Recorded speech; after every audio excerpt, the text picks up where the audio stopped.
they're asking, for reimbursement of the funding that they've already spent. And I think that the length of time that it's taken to get, this development agreement put together, some of the turnover with, Tim leaving and some of those things really have led to a delay. But they kind of, I think after they got their conditional use permit, they just kind of forged ahead and started cleaning up the site in good faith that a development agreement was forthcoming. So it's always been my understanding that the 2.5 million was an additional 1.5 above what they've already spent. So Dale, go ahead. Sorry. So this is Bart Warner. Can I respond to a few things here? Could I just say one more thing? I appreciate it's been your understanding, but is there anybody else on this board that understood that we were giving back $1 million and going forward with $1.5 million? No, and that's I didn't understand that, and that's why the question I had for Melinda was just when you help me out before Bart. I want to ask Melinda before Bart talks. Melinda, help me and maybe Dale. I don't know if anybody else, but help us understand what that 2.5 difference from what we were thinking in our heads that the 2.5 million was going to be totally with TIF. It still is TIF, but what benefits Bart Warner or his group by paying $1 million from their cost and $1.5 million later? I don't understand. Is there a benefit to do it that way? Because we don't. What my biggest concern is I don't want Murray City to pay upfront more money that we had agreed that we weren't going to pay anything up front. Is that still correct, that we're not paying anything up front? And what's the difference and why are we doing it differently? No, it's the developer that's footed the bill. So they're the ones that have spent the $1 million. I suppose it depends on what your definition of upfront is, but we wouldn't contribute any money back to them again until after a project is on the books, collecting property tax, certificate of occupancy. Even if they went forward and cleaned the site and never constructed a building, they wouldn't get any reimbursement because it's that building getting on the property tax rolls that triggers their reimbursement. So, to address some of the expenses that they have had so far has been working with environmental firms to get some assessment of the property and some soils samples. And I suppose that, this is just my opinion. It appears the board has perhaps a different opinion, but, the site was terribly dilapidated. There was all sorts of garbage and debris on the site. There's cost to removing that, cleaning it up. I think that's a reasonable cost for an RDA or for the use of TIF increment to go to, site clearing. I think that is an easily justifiable expense. Traditionally in Murray, the RDA has contributed most, if not all, of the costs for TIF to either infrastructure or to soils remediation. So site clearing may be a bit of a different approach on that, but I think it's a very valid and a justifiable approach.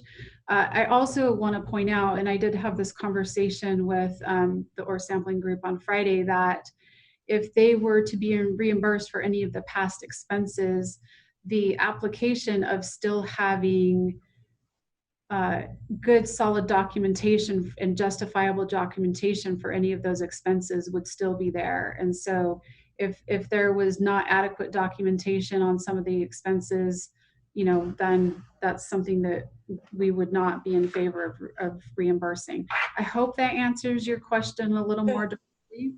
Let me understand this. In terms of site clearing for environmental use, right now we don't know, or we know that Ken Merrill has determined this site to be cleaned from his company. But from what we also understood before this at the end of last week was that an environmental firm was going to come in and determine how much more was going to be cleaned up, and it could be more than 2.5 million. Let's be real.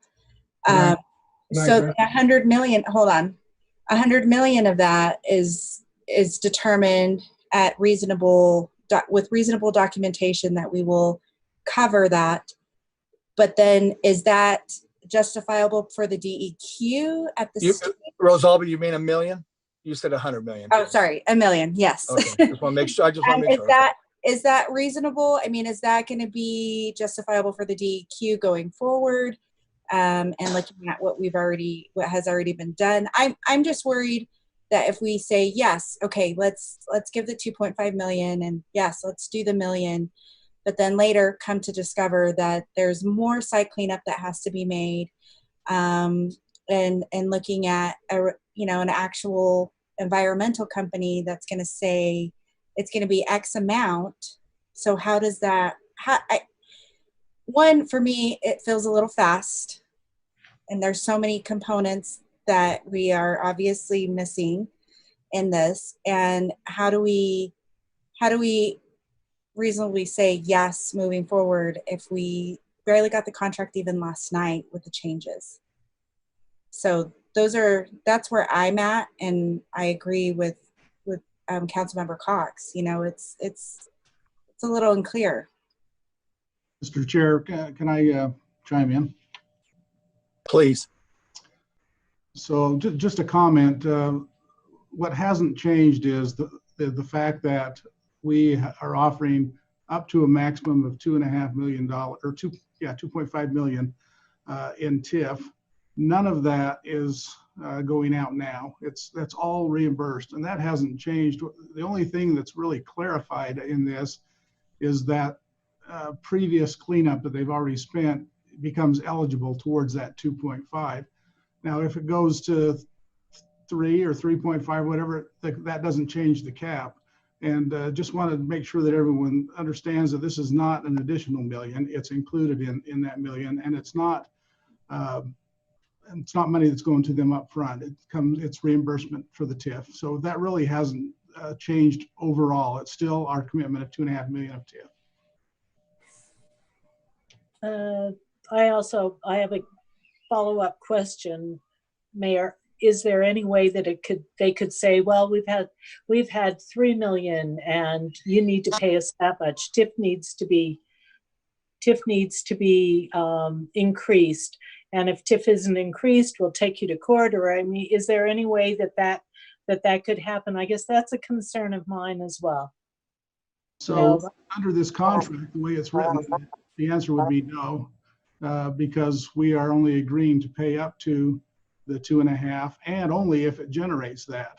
So our limit is the 2.5, and it could be less if it doesn't generate that. Dale, thank you, Diane. Did that answer yours, Diane? I still don't feel good about that. I'm afraid there's some way around it, that they're going to get around it. But Dale, what about, did that answer your question, Dale, on the money up front, or you still have some concerns on that? I've got concern how it wasn't transparent. I mean, this isn't the developer's fault. And I'm not saying anything about the developer. If I could get my $1 million back, I would too. But I don't believe any of us understood what was presented to us, or we did understand what was presented to us last month. And now, and I understand what the mayor is saying. It still totals $2.5 million, but last month we were at 3.5 for cleanup. $1 million they had spent, and 2.5 up to 2.5 million to finish the cleanup. I understand the numbers. I just don't understand the process, and I'll be honest with you, I'm not thrilled about it at all, having that not made very clear. Or like I said, we've been regressive bargaining, one or the other. And there again, this isn't the developer's fault. This falls on us. I wonder if it might not hurt to go back and look at the notes of that last meeting, because I'm pretty sure it was it was stated that we've already spent about $1 million and there's another $1.5 million to go, which equals the $2.5 million. I'm pretty sure that was talked about. Well, Ken or Melinda, this is Bart. Can I address a few of these issues now? Yeah, Bart. Yeah, I kind of wanted to go through the council real quick, Bart, if you don't mind for a second. Sure. Yeah, let me just go through, because I just want to make sure, unless, do you guys feel you want an answer first before we start asking more questions on maybe what Bart was saying? Go ahead, Bart. Go ahead. Well, I just think I can clear up a few things that I think we're not making progress on. First of all, I appreciate the fast action Melinda and your city attorneys made to respond to this a lot faster than what she told us might happen normally. Again, this project goes back over 4 years with us. And we felt like we came to an agreement with Tim Tingey and the prior city council. I don't know how many of you were on that original. Were any of you there when we started this 4 years ago? Anyway, I guess. Yes. Yeah. Diane and I were there, but okay. I can't speak for Diane, but there was never anything about an agreement. Well, when we got into this, we felt like we tried to be as upfront as we could with everything, and we've spent a lot more than $1 million when you look at the money we put out for the loan that that owner is not in a position to repay. So, but just sticking to the specifics of this deal, I wish we could show pictures of what the site looked like when I took it over, because they're just, you would not believe it unless you saw it. There was I don't know how many feet can of junk there was there, but not only was it junk and trash and trees and all kinds of burned down building, the house, but it was all contaminated. So Ken had to go through training, HAZWOPER training for all of his men and equipment. And, the cost was just amazing to me as how much it did cost to get to where we were. The city had worked with Terracon. We engaged them. We've spent money with them. We spent money with other attorneys. There's been a lot of environmental cleanup besides the garbage already. And it was estimated that we would spend $2 million to clean everything up with, back in the late 80s when CERCLA came in and cleaned up everything and all the way to the IMC and Costco site. They thought they had all the radium. So Tim Tingey, made us believe that, he could get a TIF for $2 million. Ken went out, and the only way we could get it down to that price is for him to get bevel exemption on the lead and arsenic. Well, and then the city was going to give us a forever lease agreement on the service access road, which allowed us to put another building on the site. But at the time, we didn't know that the city had a piezometer to continually test the water coming off the palace yards of theirs with contaminated water under the very north tip. So as we got into this farther, Ken found that under the railroad tracks, there was radium. And to make a long story short, we're hoping that he can haul that up to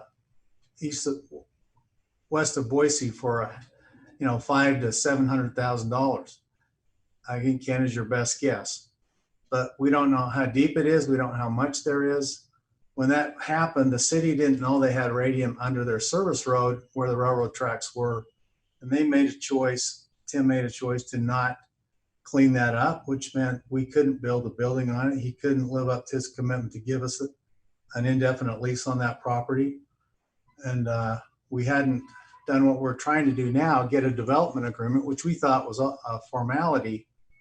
But I think it's a very fair question that some of you have asked, where is this what is this $1 million that's already, that we're asking to have reimbursed if we can pull all this off, and not until, and in future value dollars, we pay in present value dollars and it gets paid back in future value dollars.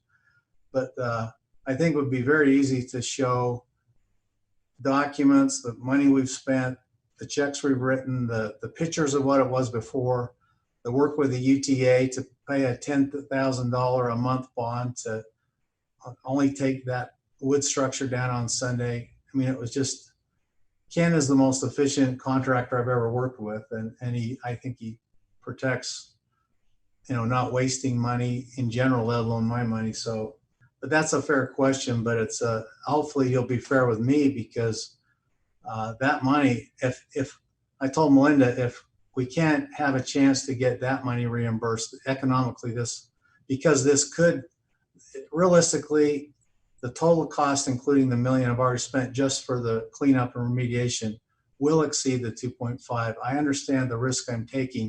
If it goes higher than that, I have no right to go back and ask for more for the city. And I won't know that until I've spent $2.5 million. And if I still have $1 million to spend, what do I do then? Okay, so I'm the one that's at risk. And it only works, like you said, that if I build a building that's big enough to create enough property tax to even pay that back. So again, that's a fair question, but I think in fairness to me, if there's any question, I would hope the council will go back and look at what the property looked like and what has really been done to get it dramatically. But someone coming in today looking at that site would say, what an ugly mess that's tagged and everything else. But if you look at the 3 or 4 feet of garbage, contaminated garbage and things we've already done, that money is real, it's been spent, and it just won't work for me if we can't get reimbursed on that. Up on the north end, when we've asked to subdivide and cut off a little portion of that, again, if you'll remember the configuration, it's like the state of Idaho. We just don't want to deal with the city's piezometer and that contaminated water going under this site. And we don't know that it's going to save us a whole lot of money we don't need the full 3 acres if we can't have the service road and build the other buildings. So all we're asking is, once Ken determines if the contamination is much more concentrated up in that very north tip, we can't use it for parking, it's too narrow, and we don't want to deal with the city's piezometer. So that's all we're asking there. We still need at least 2.5 acres, hopefully 2 3/4. We're talking about an eighth or a quarter of an acre, no more than a half acre that we would ask to subdivide and not have part of what we ultimately take ownership of. Anyway, hopefully that answers some of your questions. Ken's, the last time in the meeting, in the first meeting with Melinda, she was concerned about protecting the city to make sure that we weren't going to skip any steps or do anything to get it cleaned up. So Ken has engaged another company with employees that used to work for the DEQ.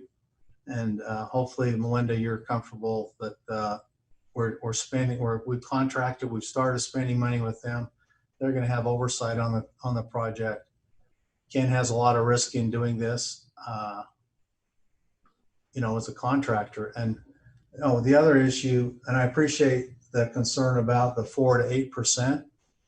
I have half a dozen other businesses down in our truck center, and I've been in business, almost 40 years, but we have our insurance renewal, garage liability, and all of our insurance due at the end of June. We just luckily got that done, but we had 3 companies. We used to have 6 that bid it. We were down to 2 last year, and both of those said, all of our fees have doubled just because of COVID, but we're not going to bid you this year at all. And we had to go to a captive insurance company, which requires us to put up $250,000 just to start. And I won't bore you with all that, but you talk to anybody that's in business that's had to get their annual liability insurance renewed in the last 3 months, and they'll tell you that it went up probably 300%. So we're talking several $100,000 more to get just liability insurance, let alone the potential. We don't even know what we're going to have to do to get reinsurance. And again, I don't want to waste your time or talk too much about that, but I think, unless you want me to, but I have a rental company, and for the first time in my life in business, judges are giving settlements beyond the original insurance. They're going back to the reinsurance just to give the plaintiffs more money and it's totally shaken up that the industry of reinsurance. So I don't expect by any token, I mean, forget any interest I've had on the money tied up, $2.5 million for 4 years, and you present value back 20 million, I mean, 2.5 million to this, it's about $1 million at 10%. So even if I could be guaranteed we would not spend over 2.5 million or 3 million, I would love it. But my purpose in doing this whole project is I got a passion, like I said, I got a passion to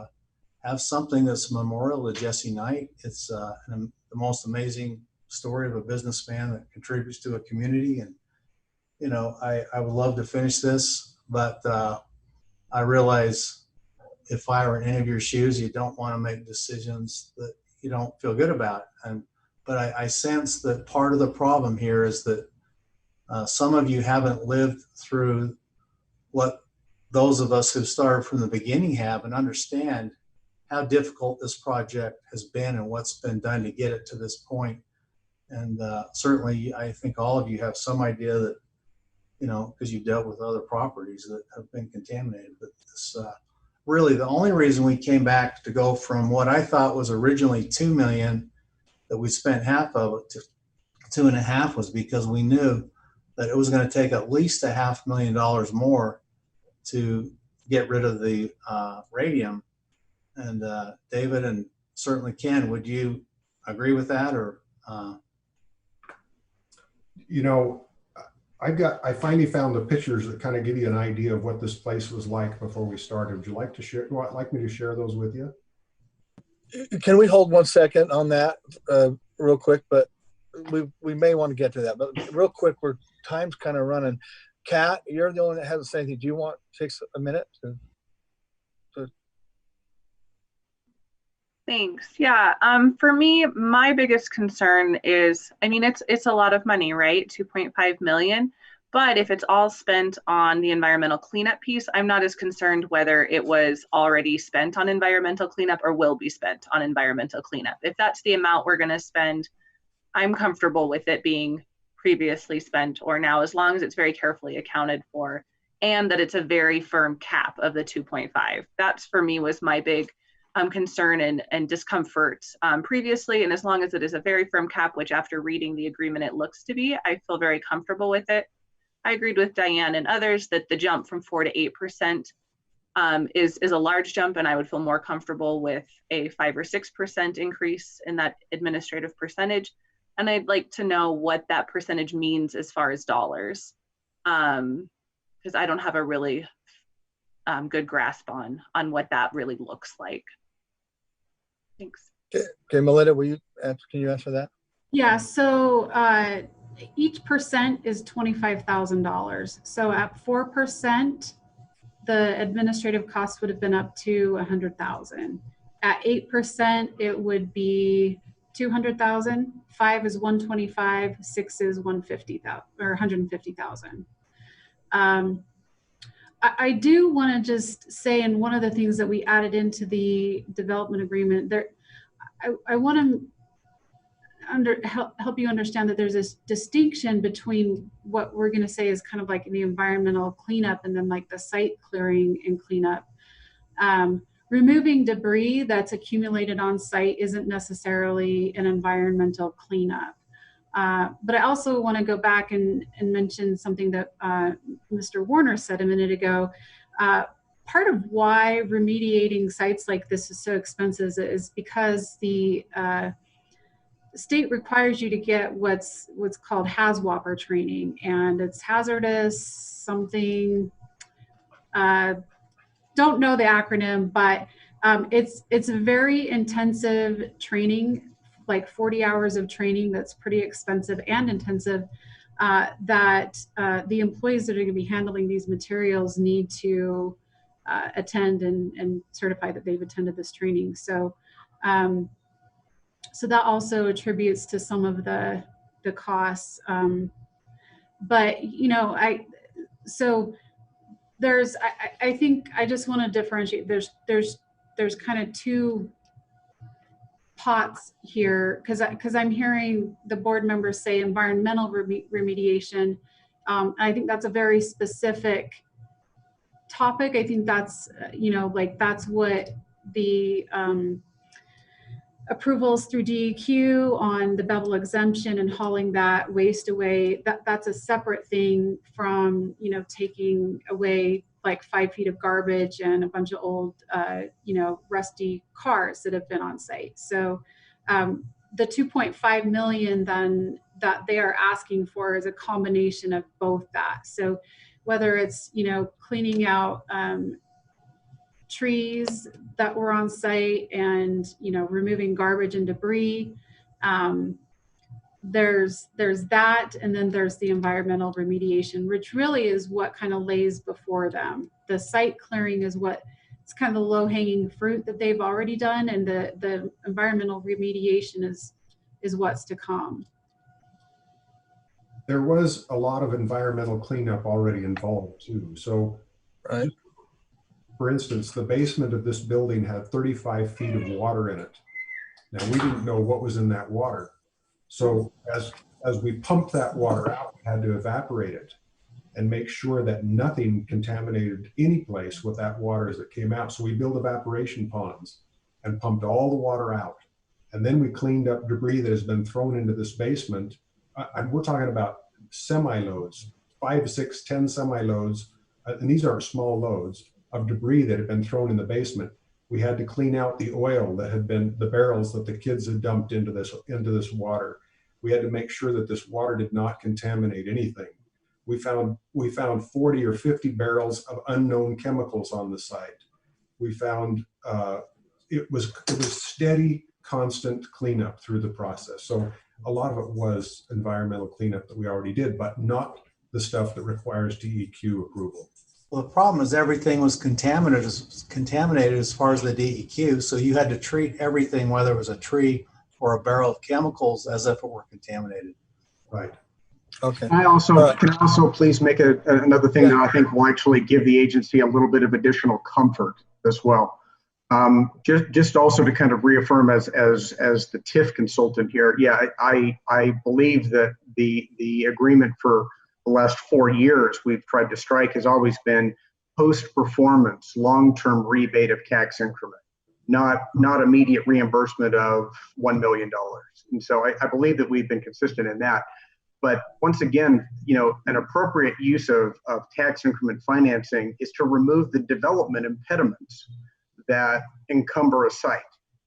And I would encourage you to go back and look at attachment B of the Zion Public Finance Community Reinvestment Area Study, where it actually identifies all of the different characteristics of blight.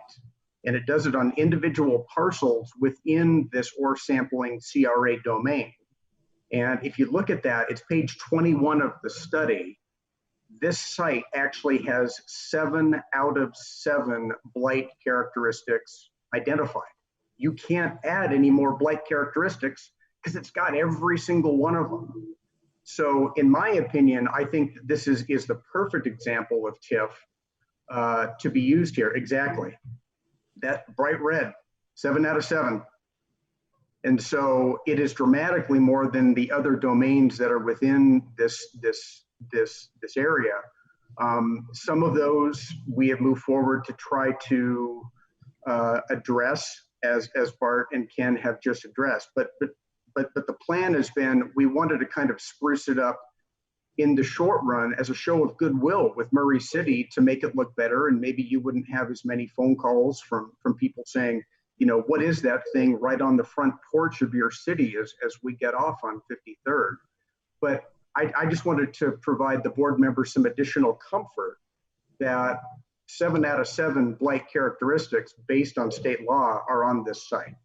And the things that we're looking for reimbursement for directly address those 7 items. Hopefully that will provide you some additional comfort. All right, thank you. I want to go to Rosalba. Rosalba, you had another question. One of the questions I have is, how was the amount determined? How is 2.5 determined as the final amount for an environmental cleanup of this size? Melinda? So I'll probably let Ken Merrill take this, but just real short. So it's the combination of what they know they've already spent, and then Mr. Merrill has done some cost estimates on hauling material away and how much that'll cost to take materials locally through the Bevel exemption and then up to Idaho. So Mr. Warner owns a trucking company, so I think they can probably be pretty accurate on the haul costs for that. They also have worked in the past with Terracon, who does environmental consulting, and I believe that they've received some guidance through that process in the past. But I think Ken Merrill can best answer that question. So yes, what we did, based on what we'd already done to the property and what we estimate still needs to be taken care of.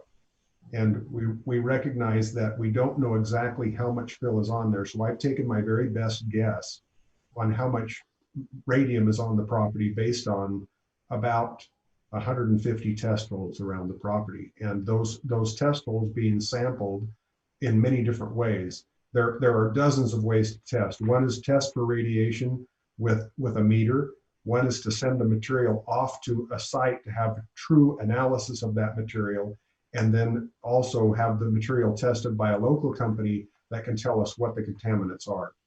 So we also what's called an XRF gun, which measures the lead, arsenic, and all the contaminants in the soil. So we've used every method to measure the contaminants in the soil based on a grid, a very large grid, about 50 or 30 feet apart, I can't remember which, but across the property, digging test holes and sampling this material. So we have a relatively good idea of what it's going to cost to take the rest of the material out and clean it up. All right, thank you. And then let me ask a question, Melinda, Mayor, GL, whoever, on the timing of it. When Diane was concerned about that we get this done and that there's no more money involved besides the 2.5.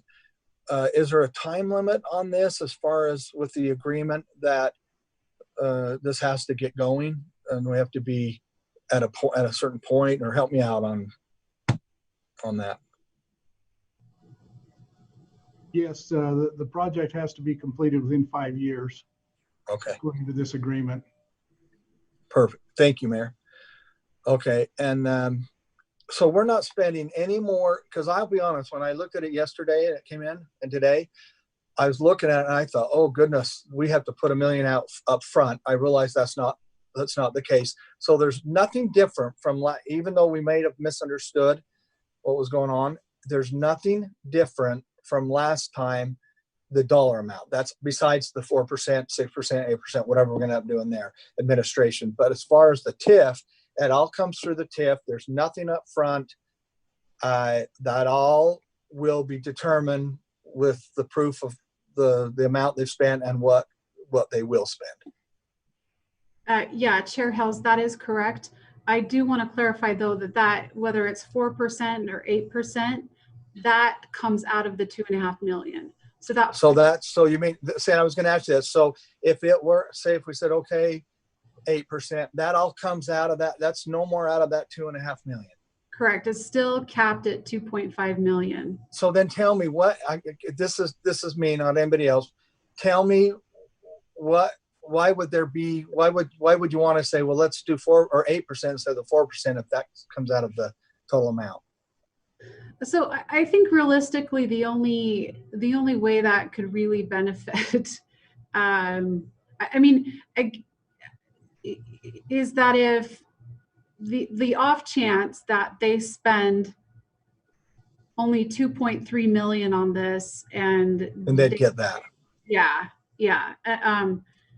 Which I think their team and my limited understanding of environmental cleanup, I think that they'll end up spending 2.5 or realistically even more than that. So that would be the only danger in that, is that they could, use some of those as administrative costs versus really hard costs of like, here was the you know, the labor, the trucking costs, the dump costs at the fee, the dump fees at the landfill.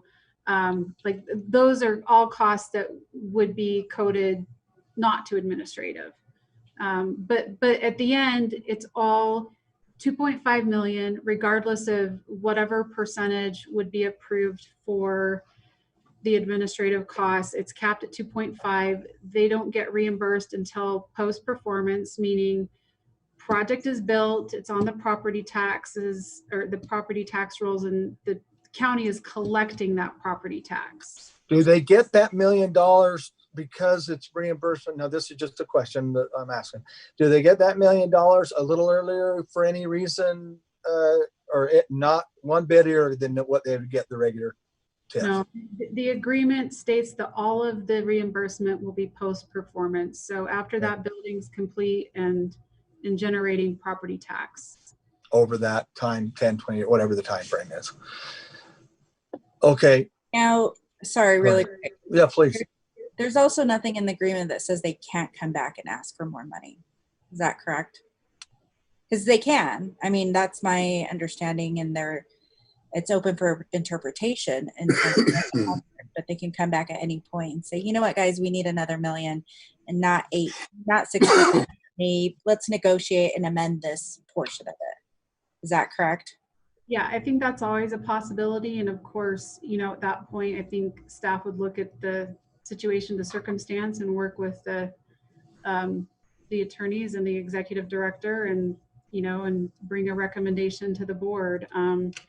Just because there's a request doesn't mean you need to approve that. I mean, if you'll remember, was it in October when we had Mr. Brodsky had a request, and we did not, you know, but I think any agreement that we have out there always has a possibility for an amendment, whether it's for a development and TIF agreement or any other contract. I think that's generally left as an opportunity that, you know, if both parties agree in writing, you can amend an agreement. GL, is there anything that would help Rosalba on the question she has as far as to throw that in the agreement and say we agree not to ask more than the 2.5 million? Or is that not something you do? What? I'm having a challenge with the mute button. No, this is like Melinda said, any agreement is subject to amendment if the parties agree, but you have to come to an agreement. And that agreement would be with you as the board. So you're saying you could write that, but you can also go back and amend that statement. Sure, of course you could. But I mean, that might, I don't know, might be a little more, especially because Mr. Warner said, no, we're absolutely not going to do that. They may not be object to that, to say, no, we'll put that in there. And the other part too is we may not be the board that amends that. We might not what? We may be the board. Oh, I see. Yeah. So sure. That was something I just wanted to make sure we were in the understanding of as well. Okay. All right. So go ahead. Sorry. I was going to say that it's on the agenda for an approval. So if you want to know if they'll put that in there, you need to ask them. Okay. Well, we would do that. Okay. So my question to the board is, sorry, we're going to move on, but are we comfortable moving? Because I know we were all said yes when I asked that question a month ago. Yes, everyone was comfortable. Of course, there's been some changes. Are we comfortable with certain changes that we've talked a little bit and putting that, and to move forward? Do we need another week? I mean, we can have a special meeting. I mean, maybe I shouldn't say that, but in my opinion, I'm thinking because Mr. Warner and a few others were saying, well, go back and read this and go back and look at that. Of course, we can't do that right now because time's up. Do we want one more week? We don't have to wait 2 weeks. I don't think we do. Maybe timing. I don't think we do. I think we could say we have another meeting a week from today to approve this, or are we comfortable with putting those things in and moving forward this so they can get going? I believe we should move it in the nature of getting the documents to us last night and kind of still reviewing this today and moving that to a special meeting next week. I feel comfortable with that. I think we should all feel comfortable in our vote right now, I don't feel comfortable with that vote if I were to take it today. And I want to make sure that these questions do get addressed in a timely manner, and also give Bart and his team a time to come back and negotiate that as well. And I don't think we could do that all in this one meeting. So I move that we vote next, or have a special meeting next week. Okay, so before we do that, thank you, Rosalba. Mr. Warner, are you okay? And then Jill and Melinda and everyone, Mayor, are we okay to do a meeting a week from today, a special meeting, if that's agreed upon?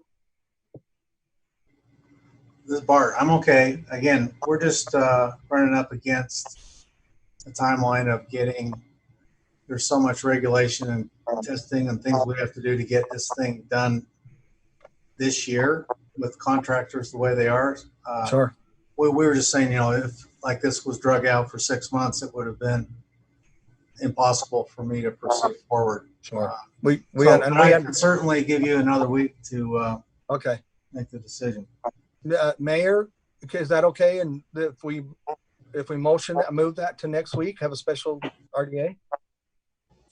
Sure, that's entirely up to you as the chair, Brett, but you can, as long as we meet the noticing requirements, absolutely.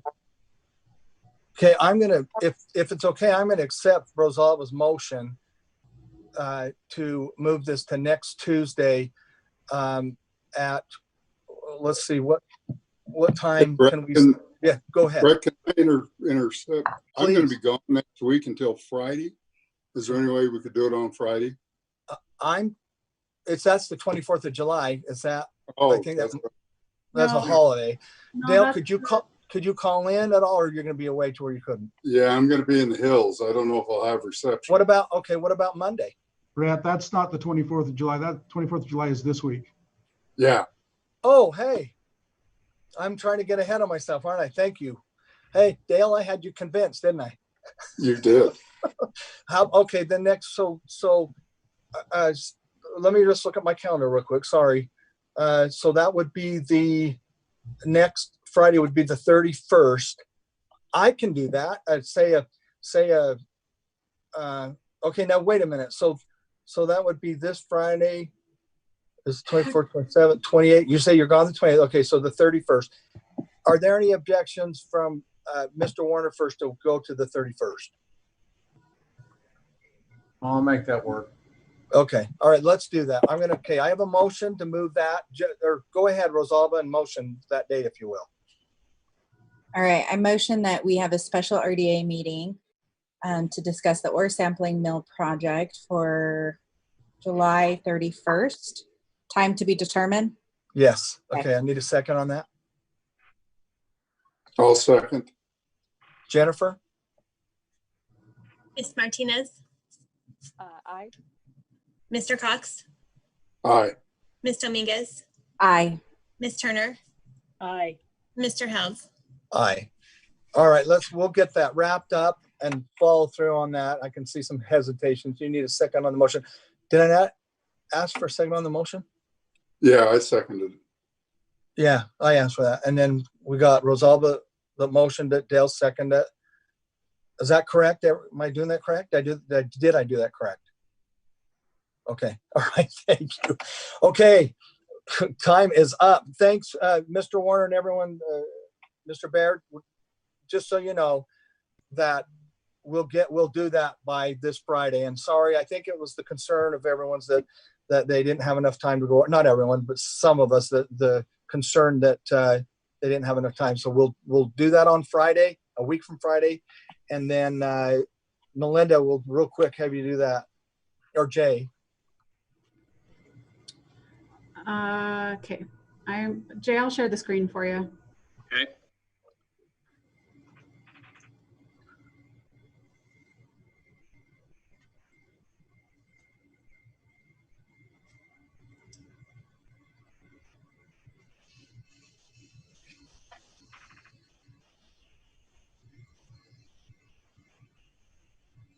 Is this something we could do on that Friday, or no? Okay, you got it. I'm just thinking of time. Sorry.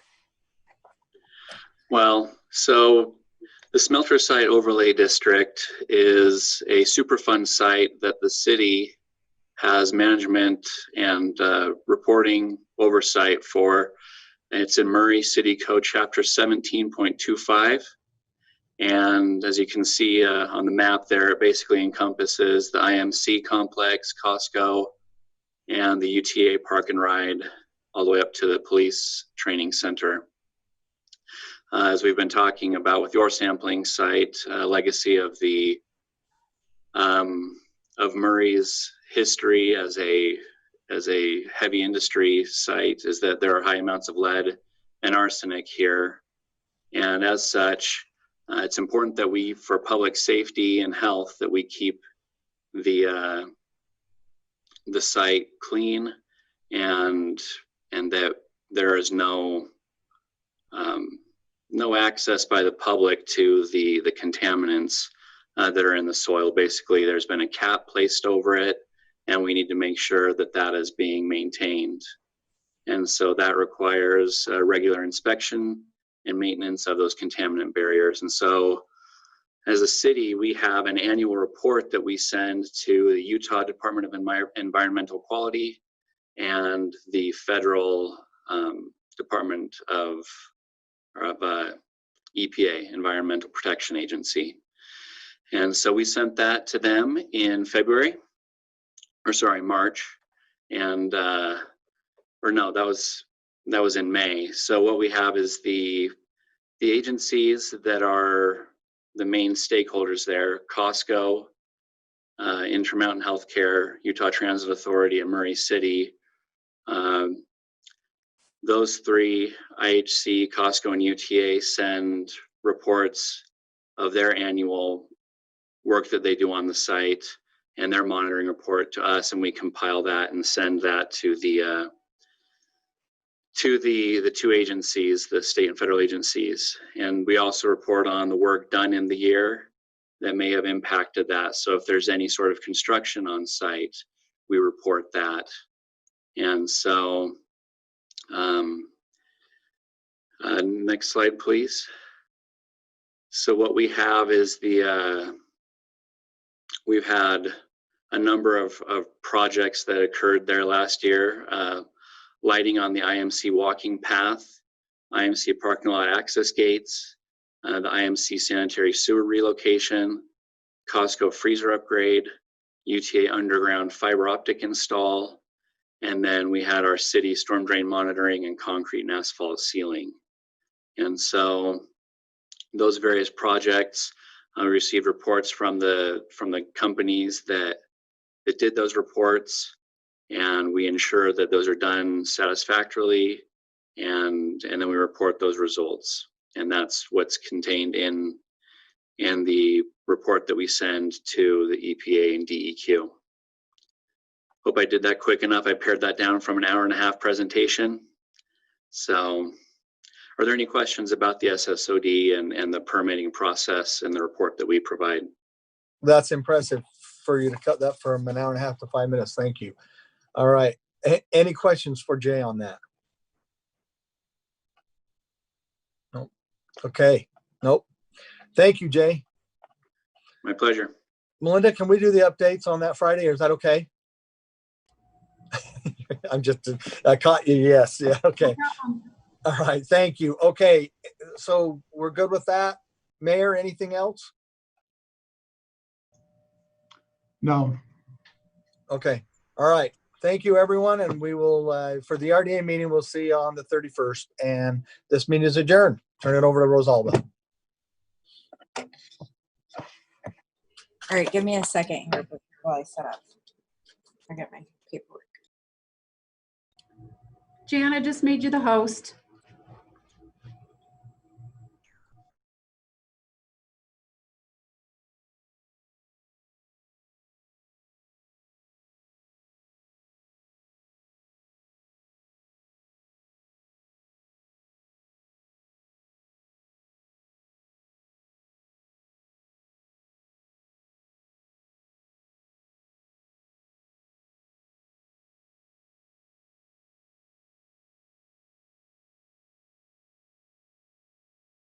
You can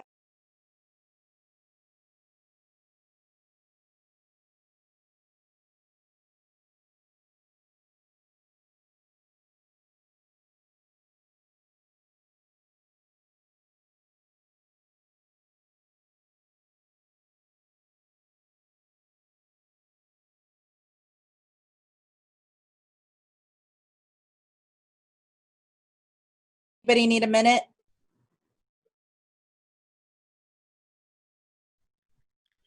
All right. Bill, I think we're ready. Okay, welcome everyone to Committee of the Whole. In accordance with the Governor and Utah Department of Health phased guidelines for general public, Utah Leads Together, and the Utah Legislators House Joint Resolution 504, adopted on June 17, 2020, extending the state of emergency due to the infectious disease COVID-19, novel coronavirus.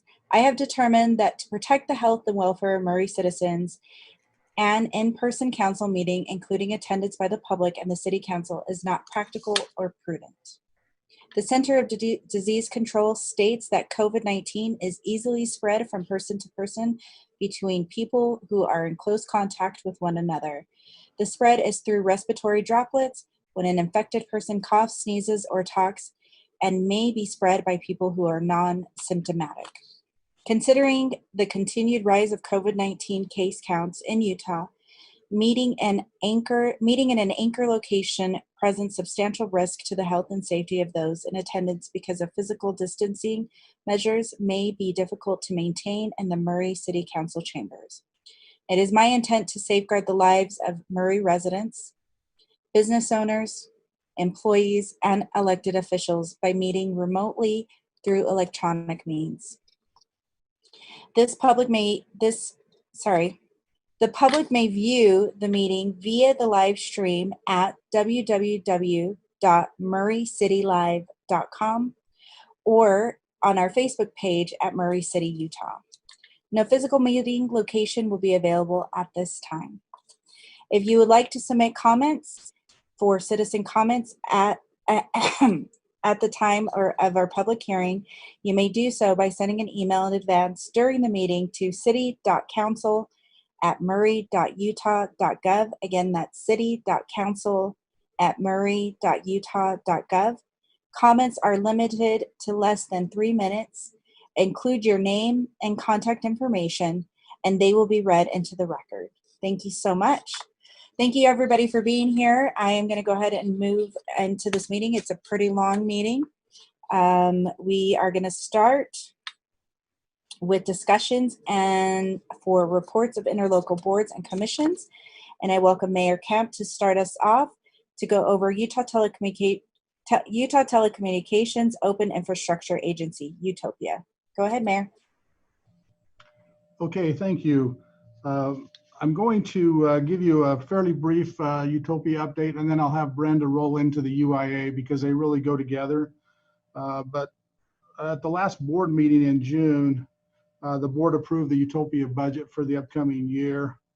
It includes an increase in revenue of about 11%, but mainly that was in the form of increased payments from UIA because if you remember that it's Utopia that provides the network operations center for UIA, as well as all the administration and technical staff and legal support and so forth. And UIA is doing very well. The 2021 UIA service contract is about $3.2 million, which was almost $1 million more than 2020, and that was because of increased costs for running the system. And part of that was some new positions that were added. There were 11 positions requested. However, there were 5 that were included and approved in the budget, 2 in operations management, 1 in warehouse inventory, 1 in field services, and 1 in network engineering.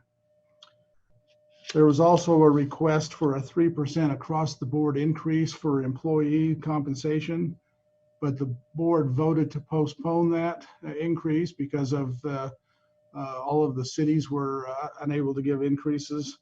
And those are postponed until January at the soonest, when the board can revisit revenues and so forth. And they're going to be doing a further analysis of salary comparables. I will note that Utopia and UIA have not had a decrease in revenues during this pandemic. In fact, they've done very well. as people have wanted to have the fiber while they've been home. I'm also happy to provide you with a copy of the approved budget when the minutes are approved at the August meeting. I'll forward you a copy of the budget. You can look at it if you would like. Utopia has also accelerated the repayment of the so-called OPEX to the cities that paid it. We did pay a partial. They owe us back, they owe Murray back $154,317 that we paid in OPEX several years ago. And that's proposed to be paid off $77,159 in 2021, and then the other 77 plus thousand in 2022. So that'll be paid off. Just for your information, there are currently 11 residential ISPs or internet providers on the network, and approximately 25 commercial providers. The Utopia staff that reports that the ISPs have done, and I quote them, pretty well, keeping up with the high demand, and there hasn't been too many customer issues. If you recall the report that Utopia made to the council a few months ago, they mentioned the Project Purple Air that was discussed. That's the air monitoring system, which, by the way, is up a little bit today because all the smoke in the air. But that Purple Air is now deployed in all of the Utopia cities. In addition, Utopia has been involved in a project that began as a BYU capstone project, referred to as EDWIN, which stands for Early Detection Wildfire Imaging Network. And it monitors high-risk wildfire areas using thermal imaging cameras connected over fiber. And EDWIN is still in the developmental stage, but the cities of Layton and Woodland Hills are beta test sites, and I believe Orem's going to also jump on that. And what it does is it scans the foothills and detects by thermal imaging if there's a temperature greater than 300 degrees, and then gives early notification to fire agencies. So that's actually pretty exciting stuff. And with that, I'm going to have Brenda talk about UIA, and then if you have any questions about Utopia or UIA after she's done, we'll be happy to field those. So Brenda. So in the same, well, not the same meeting, but the same day that Utopia approved their budget, UIA approved, we approved the budget for UIA. They are anticipating a 25% increase in service fees coming into the system. And their expenses, the majority of which goes to Utopia as a management fee or as their service contract. Utopia gets a certain dollar amount per connection, and then they have all of the employees. So UIA has no employees. They are making all of the UIA debt payments, and they are turning back an extra, or they're lowering their reserves by $5 million to do build out and various other items without increasing or putting out another bond. The interesting thing is in June, they reported that Murray had 74 new connections that were available, residential. They are in the process of building out 3 areas in Murray for a total of 1,034 new subscribers. Some of those are on the what they call MU013, which are 692, which is north of I-215 on the very west edge of the city. I think the mayor said he's over in that area, and Kat, you may be over in that area. They are outside my front window here as we speak, so it's a little loud, but it's great. They're also doing some that are over just west of Cottonwood High School. I know a couple of the street names over there. One's Woodstock, over where that lake is, that kind of little area in there. It's kind of a funky shape where they're going to be working, but they're doing it there. And then just off of 59th and I-215 west of State Street, there's a little chunk. They're going to pull in 86 addresses over there. So according to their build out schedule, those will be done by Christmas. So we'll have a few more subscribers eligible in Murray. And then they're going to do the rest in stages. The latest date said 2024, but I'm guessing with their new revenues, they might get to it faster. Brenda, can I ask a question? Sure. What does that put us as a percentage, or maybe you don't know, percentage build out with what you just said, not for the others, but for what you just said? I do not know what percentage, but if you look at their map on their website, it's turning green. Cool. There's more green, especially after they do these, than there will be gray. So, which means there will have sites available.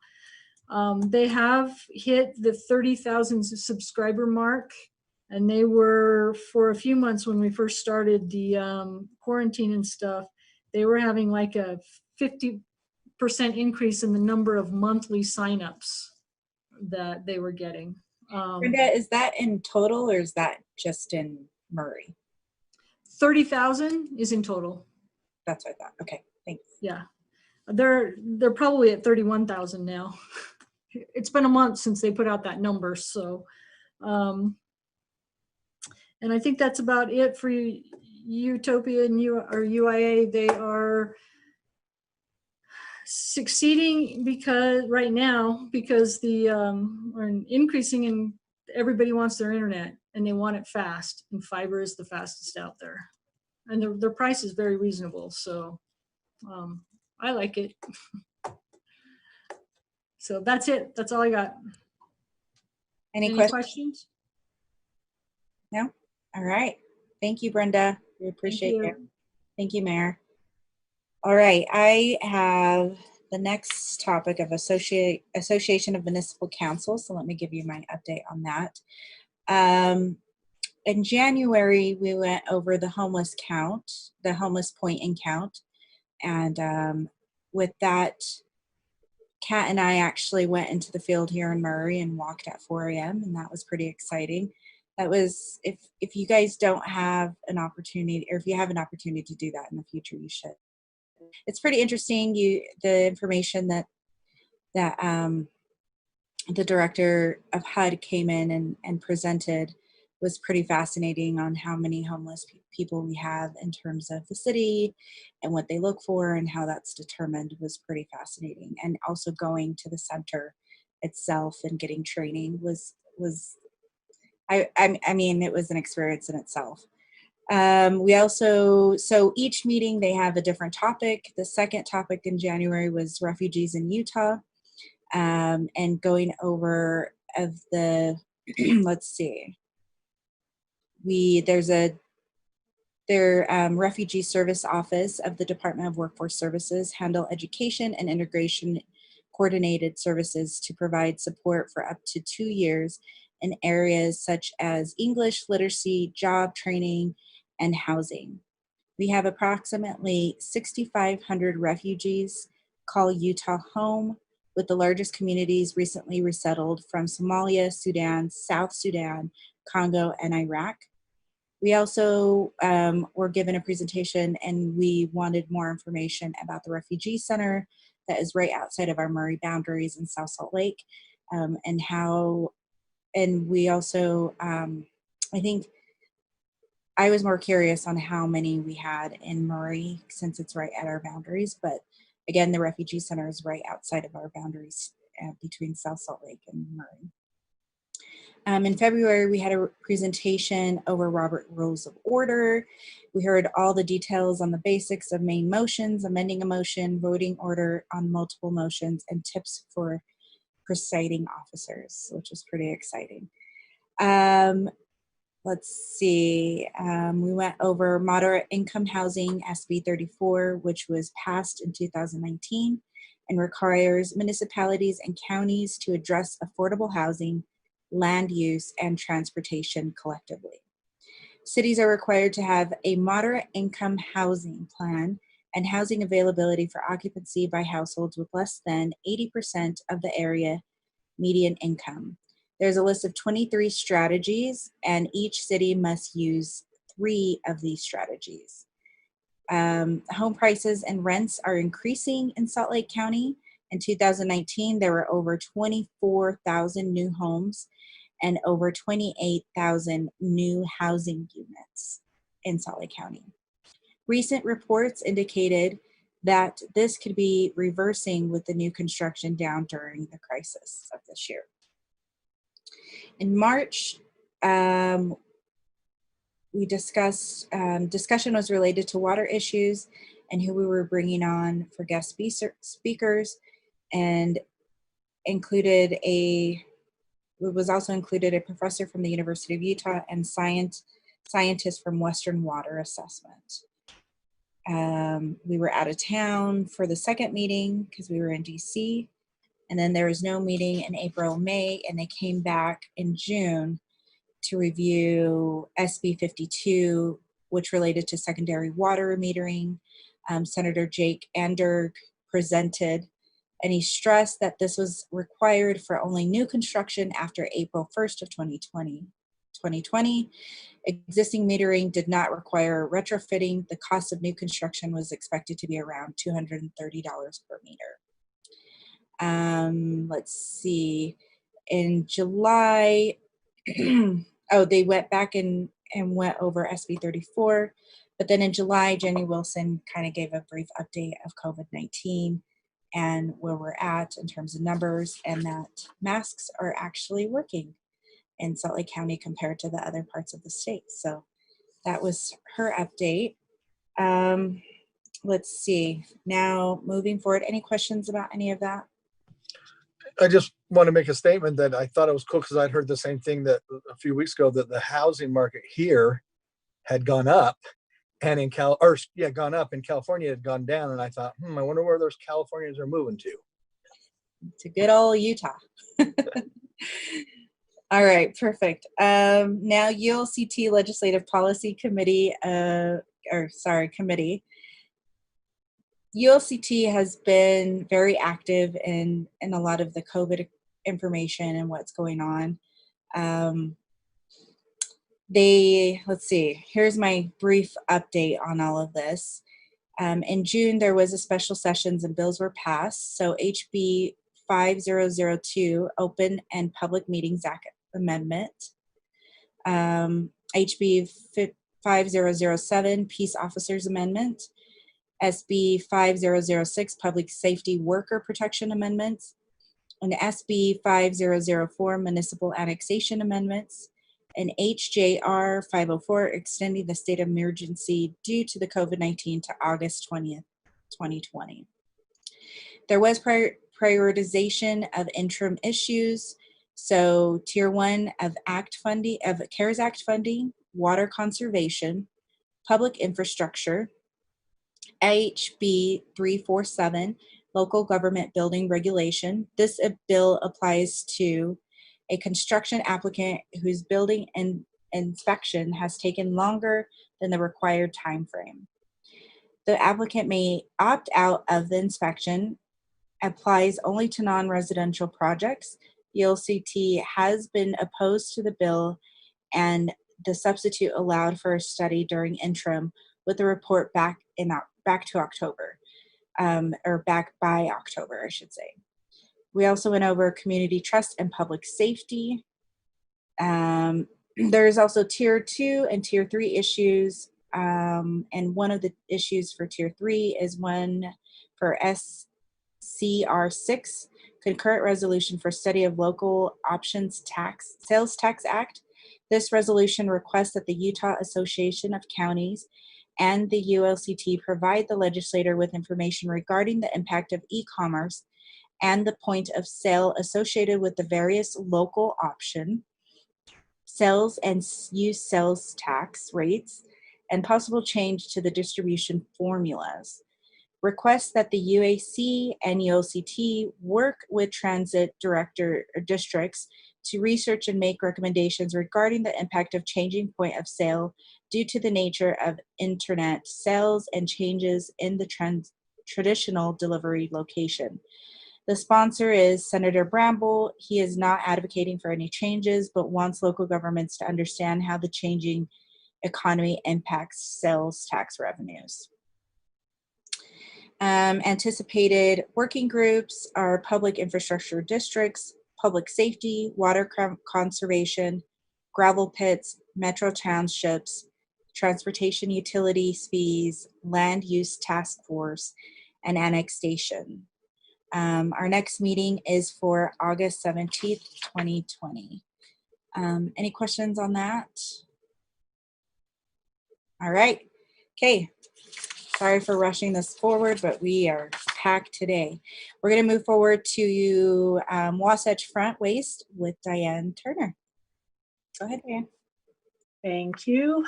Okay, Wasatch Front Waste and Recycling District. It's also called Wolford.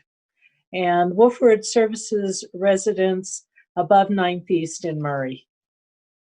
So we'll just do the highlights quickly of the 6, I guess it's 5 or 6 that of the meetings that I've attended.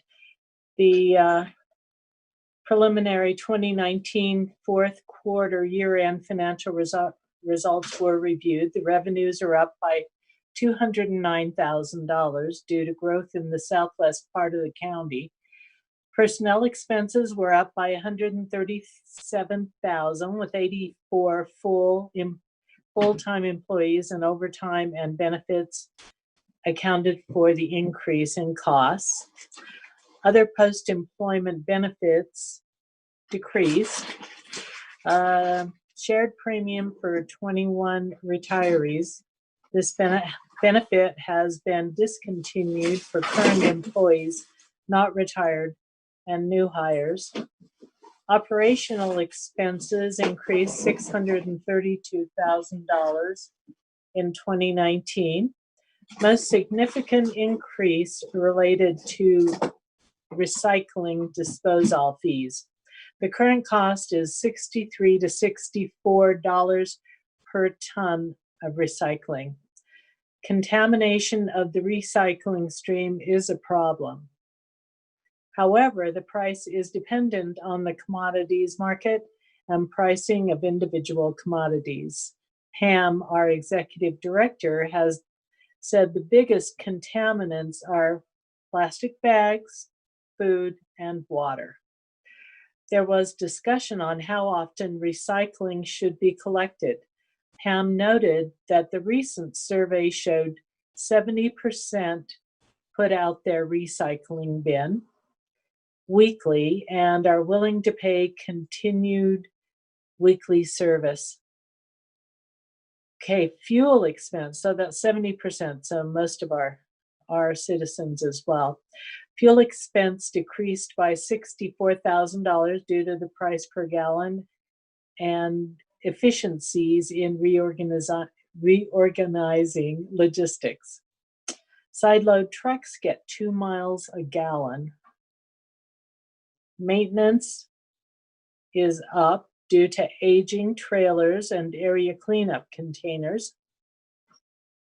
So Wolford's cash and investment balance is $10.5 million. The capital expenses, we just ordered 8 side load trucks at a cost of $313,000 each for a 2020 delivery.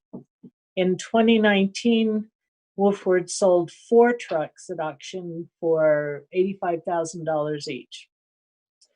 Past due balances are placed on the resident's tax bill, and approximately $2 million have been collected in the past few months.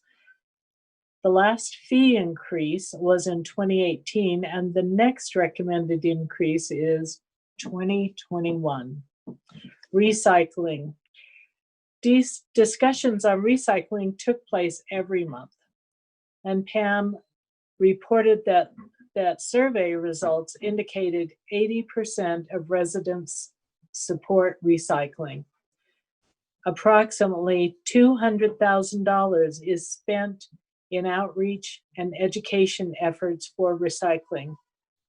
About 400 cans are sample sorted each month to determine the amount of contamination in the truck's recycle load. Contamination is decreasing. Pam was asked if the district had taken a position on legislation for plastic bags, which is the #1 contaminant. She said that the board could issue a resolution stating official policy if so desired. Holiday, Murray, and Sandy board members all indicated their support. Another board member said more education was encouraged at this point, and a vote was approved to proceed with recycle can flyer imprinting that will add $2 to $3 per cost of each can. In March, Pam reported a decline in recycling tonnages, which she attributes to less contamination and successful educational efforts. So that was a really good thing. When the inspectors identify contamination in cans, they are tagged and not picked up. Residents receive a notice to remove the contamination. So they work really hard at making sure that recycling is done as efficiently as possible. We also discussed homes on private lanes and roads. Pam indicated that they were not allowed to service private lanes unless an interlocal agreement was in place. Legal jurisdiction is for residential units up to a 4-plex on public roads. This is based on restrictions created by a resolution in 1977. Any changes would be up to Salt Lake County to revise. Pam's been working on HOAs and homeowners to inform them they must contract with private haulers. After several months of discussion, an amendment to private road policy was discussed and approved by the board in June. Area cleanup containers. Due to staffing issues, the container program for 2020 will be revised as follows. Cities are scheduled from mid-May through October 8th on a first come, first served basis. Residents can schedule a container to be placed in their driveway and shared with neighbors.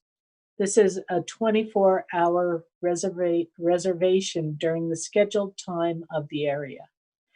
Drivers will still deliver up to 80 containers for a designated area, however. This is reduced from the usual 120 containers for any area. And again, this is above 9th East, where Wolford serves. There was some monthly billing issue as cash flows is sometimes an issue with quarterly billing. There was discussion on the possibility of going to monthly billing. Current expenses with printing, postage, processing fees, and staff labor, the annual billing costs are about $513,000 for quarterly billing. Going to monthly billing would increase the annual expense to $1.1 million. The board members, we did not think the additional cost would be worth the benefits. So we're watching the money carefully. And that's the end of my highlights of Wolford. Now, are there any questions? Okay, thank you. Thank you. Dale, you're up next. Give us a review on the Chamber of Commerce. Go ahead. I'm all right. The Chamber of Commerce is, we're having a lot of problems financially. We've lost a lot of members. We've furloughed our executive director, and we are currently revamping. The board has taken over the duties of the director. We're working to recruit new members. We're putting together a new business plan, responsibilities for committees, revamping committees. And that's a short, but that's what's going on with the chamber. COVID has taken its toll, I think, on businesses, but the chamber has to also prove value to the businesses to be able to recruit and maintain the businesses that we have and recruit new ones. So the board is working hard on that. Hopefully we'll get a turnaround in the next month or two. There have been some successes on businesses re-upping and getting a few new ones. So hopefully the next time I give a report, it'll be much better. All right, awesome. Thank you so much. Kat, if you want to give us an update on the Economic Task Force. Go ahead. Yes, thank you. It's a short report. It's a new task force created in response to COVID-19. We started out with outreach to businesses, both chamber members and beyond, just in our networks, to see what their needs were. One thing that has come out of it so far is an online sort of library of resources where we're trying to keep grants updated, loans updated as things come out with the CARES Act and are available, to make that sort of an easy touch point for businesses to use. We did create, when we first, maybe a month and a half ago, a video with some business members, sort of a Murray's Open for Business, use good practices, be safe. And then immediately, right as we finished that, all of the numbers spiked in cases. And we said, well, we'll sit on that for a minute. But the mayor was a star in it. He looked great. And so we're holding on to that until the numbers start stabilizing a little bit, but trying to be a resource of good practices. And one thing we are doing right now is we have posters similar to the Salt Lake County Mask Up Utah, that campaign that we have available for businesses. And we are having businesses reach out to the task force, to the chamber, if they're interested. And we're also doing a bit of canvassing in different neighborhoods of just bringing these and saying, you know, are you interested in having one up that says, yes, you have to wear masks in here, and reinforcing the mandate from the county, and just good business practices that businesses want their customers to feel safe and know that they are doing everything they can to protect their customers who they care about a great deal. So that's what we've been up to at the Economic Task Force. Thank you so much, Kat. Go ahead, Diane. Kat, I'm wondering who is on the task force? Is that the Chamber of Commerce, or? So it is partnered with the Chamber of Commerce. We have Marie and Stephanie attend, as well as Joe Silverzig, and so he's chairing it. And then we have a council member for Midvale, Bryant, and we had a couple other people initially, but we've had some guests from other Chamber of Commerces, which has been really great to give information, but that's the core membership. Great, thank you. All right, you guys okay moving forward? All right, let's go on to Transjordan Cities with Russ Kakala. Is Russ on? I don't see Russ. No, unfortunately, Russ is unable to be there, so you're looking at the replacement. Oh, that's right. I did. Sorry about that. Go ahead. No, just some real quick updates for the Transjordan landfill. So they completed the purchase of a 50-acre parcel from the Daybreak lands that's contiguous to the landfill, and that will be for a future transfer station. and that closed in December. So, but there was a lot of things that took place to get it there, and they finally secured that property. So that's going forward. We're looking at about a 10-year lifespan of the landfill, and after that, we need to plan. So we're planning further out to make sure that we can get rid of the garbage in our as part of the Transjordan cities. So, but we also entered into an agreement Transjordan did with with Sandy City and with Sandy Suburban Improvement District for some land off of 90th South and about 7th West for an additional transfer station at that location. And that will offer 2 different locations for the member cities for future. And again, into the future, we're going to be hauling garbage to Bayview, which is down in Utah County, well past or a little bit past the lake on the west side. So know that that's coming. But because of that, though, transportation costs are going to be higher, and so building these transfer stations and moving the garbage further, it will cost more money to our city residents. So you know, we have a plan going forward for those fee increases to keep us funded to meet those needs in the future. So if you have any questions, I'd love to answer them for you. Otherwise, I'm done. When are we looking at those fee increases? Is that for next year? Yeah, so I think we placed it's like a 5-year plan, and so it'll be once a year for the next. We just had our first one last year, so it'll be 4 more years. All right, perfect. Any other questions? All right. Thank you, Danny, for your time. We're going to go ahead and move forward to Kim with the Murray City Library. Welcome, Kim. Thank you. Good evening, everyone. I would like to share my screen to give you a little presentation here. So let's see. Oh, only the host can share. I guess I'm not going to be able to. All right. Jan can give you that. She can share. Can I share now? Yes. Oh, yes, now I can. Thank you.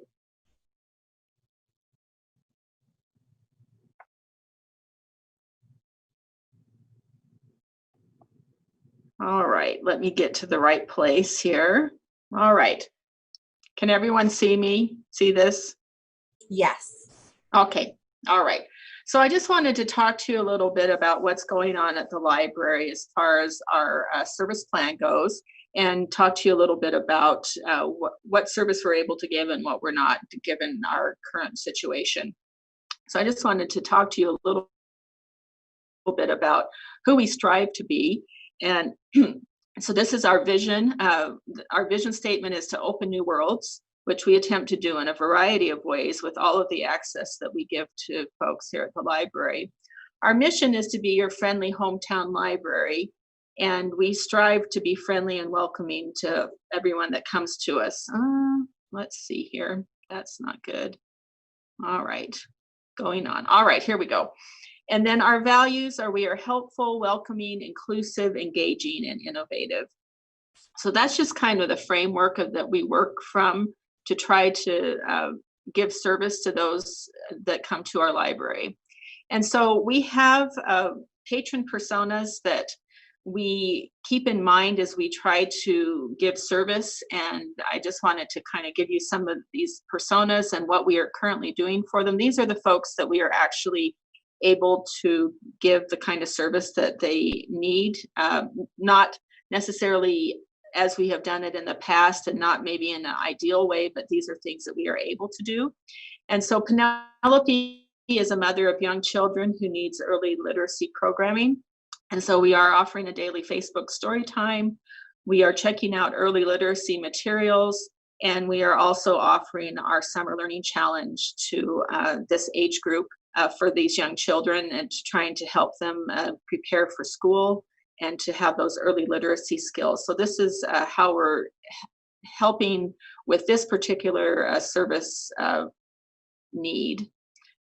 We also have Melanie, who is a mother of school-aged children who needs material for children, including homework assignments. And so we do have our whole pickup service for people to pick things up.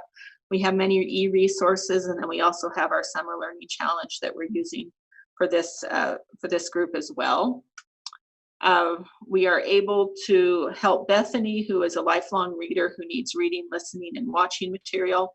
So we have our whole pickup service. We have our ebooks. We also have an adult summer learning challenge for this group. And then we are also offering our virtual book club. So we're using Zoom to have book clubs and are having some pretty good success with that. I think we had a book club on Thursday that had 8 people attend, which is really good for an online, not in-person type of book club. So we were happy with that. And then we have Colin, who is a computer user who needs internet access, printing, and scanning. And we are offering reservation-only computer use currently so that people can come in with an appointment and use all of these things. They can print, they can scan, and have internet access that they may not have access to at home. So these are all the people that we can help. Unfortunately, there are some other patron personas that we can't currently help and probably won't be able to do much for a while. So some of these folks are Sophia, who is a student that needs a quiet place to study. We do not have any access for studying at this point. Mainly, long periods of time in a public place are not considered safe. So people that want to come to the library and sit for 3 hours to study, it's not a safe environment. And so that is not something that we're able to provide right now. Hamilton is a junior high student that wants to hang out while waiting for a ride home. Our junior high students will not have access to the library just because of the limited number of users that we have to have in the library for distancing. And so we can't accommodate having 200 teenagers walking into the library after school every day. So that's another group that we are not going to be able to give service to. And then Raymond is a businessman who uses our meeting rooms. And again, we will not have access to our meeting rooms. All of our meeting rooms are currently being used as staff offices to maintain workplace distancing. So the library has, in the past, has had several open office areas that people work in, and we were not able to have a 6-foot distance between people. And so we had to move everybody out of those spaces and put them into all of our meeting rooms in order to have the distancing that is necessary to be safe.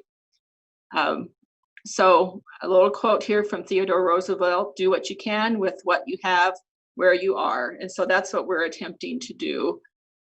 Any questions about any of that? Anyone? No. Looks like we have no questions. Thank you so much, Kim, for that presentation. Thanks. Really appreciate it. You're welcome. Okay. All right, moving on to Kim Sorensen to give us an overview of Jordan River Commission. Kim? Okay, thank you, Council and Mayor. Good evening. So the Jordan River Commission, you received about a week ago in the Mayor's weekly report a link to a survey up to asking you for feedback on an update on the Blueprint Jordan River. And maybe some of you have done that. If you've not done it, I sent it to Jan earlier today, and she'll send it out to you if you missed that. And I encourage you not only to complete the survey, but also to share the survey with neighbors, Murray residents, your constituents, and other people, so that we can get their feedback on going forward. And a little bit about the Blueprint Jordan River. Back in 2008, the Blueprint Jordan River was completed by Salt Lake County. And at that time, there were a lot of groups with interest with the Jordan River going in different directions. We had groups that wanted to keep the river native. We had groups that, we had those that wanted to keep it native and leave it alone, all the way to those who wanted to put businesses along the Jordan River. And So from the Blueprint Jordan River, the Jordan River Commission was formed, and it was formed to facilitate regional implementation of the Blueprint Jordan River. So that's how the Jordan River Commission came about in 2010, 2 years after Blueprint Jordan River was completed. So, and for those of you that are new, I'll just go over real quick of the purpose of the Jordan River Commission. It's one, to encourage and promote multiple uses of the river and the river corridor, to foster communication and coordination, to promote resource utilization and protection, maintain and develop recreation areas, monitor and promote reasonable economic development, identify and secure funding for the acquisition of critical habitat and open space, and engage in ongoing planning for the identified Jordan River Blueprint study area. So to simplify Blueprint Jordan River, back in 2008, it was where do we go? And I think in 2020, as you look at the survey, you're going to get more of a feel of how do we do it. So there are a lot of things with the Jordan River Commission that you may think don't impact Murray City, because we are well ahead of most cities with our development of the Jordan River and the way that we maintain the Jordan River. But really, we have seen over the years with the other cities catching on that things have gotten better in Murray as well. For example, last year there was a puncture vine bounty program. Some of the council people from last year may remember that. And if you don't know what a puncture vine is, it's basically the little plant that grows goat heads on the river. And these are a pain. So this year, the Jordan River Commission again has the bounty program. It basically pays $2 a pound to nonprofit groups, community groups, religious groups to go out and find puncture vine and then bring it in and get paid $2 a pound for it.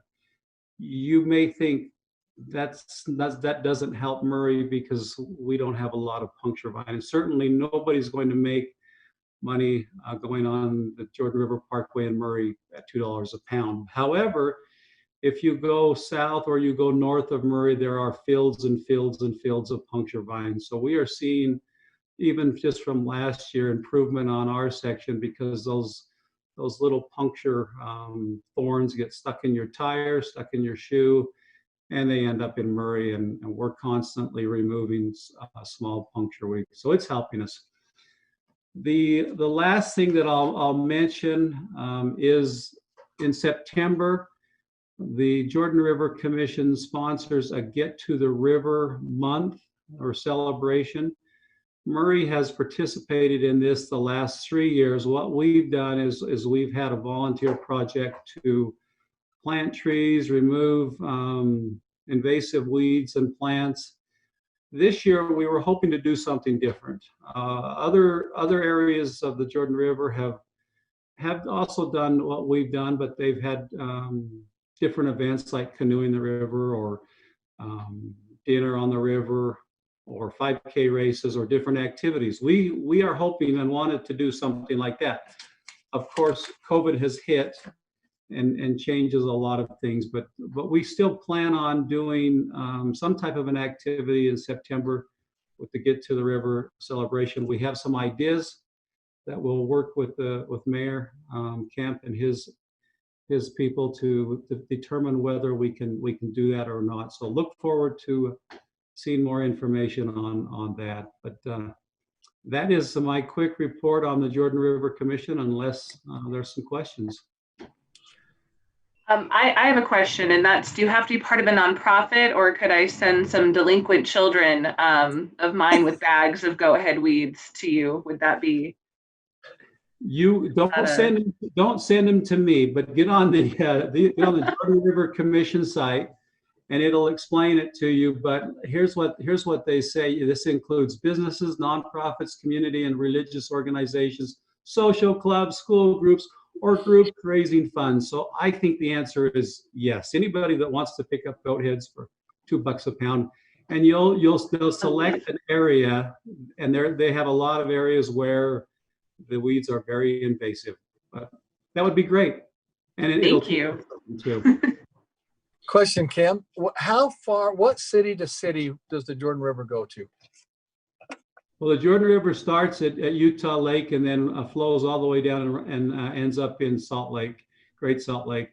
The trail is about 51 miles long. I honestly had no idea till one of our kids just moved to Lehigh and they're right on the Jordan River. And I said, wait a minute, is that our Jordan River? I was surprised that I didn't realize that went clear to Lehigh. So thank you. And that's a good point. And that's the reason for the Get to the River is there are a lot of people that still have the mindset that the Jordan River is a bad place, but it really isn't.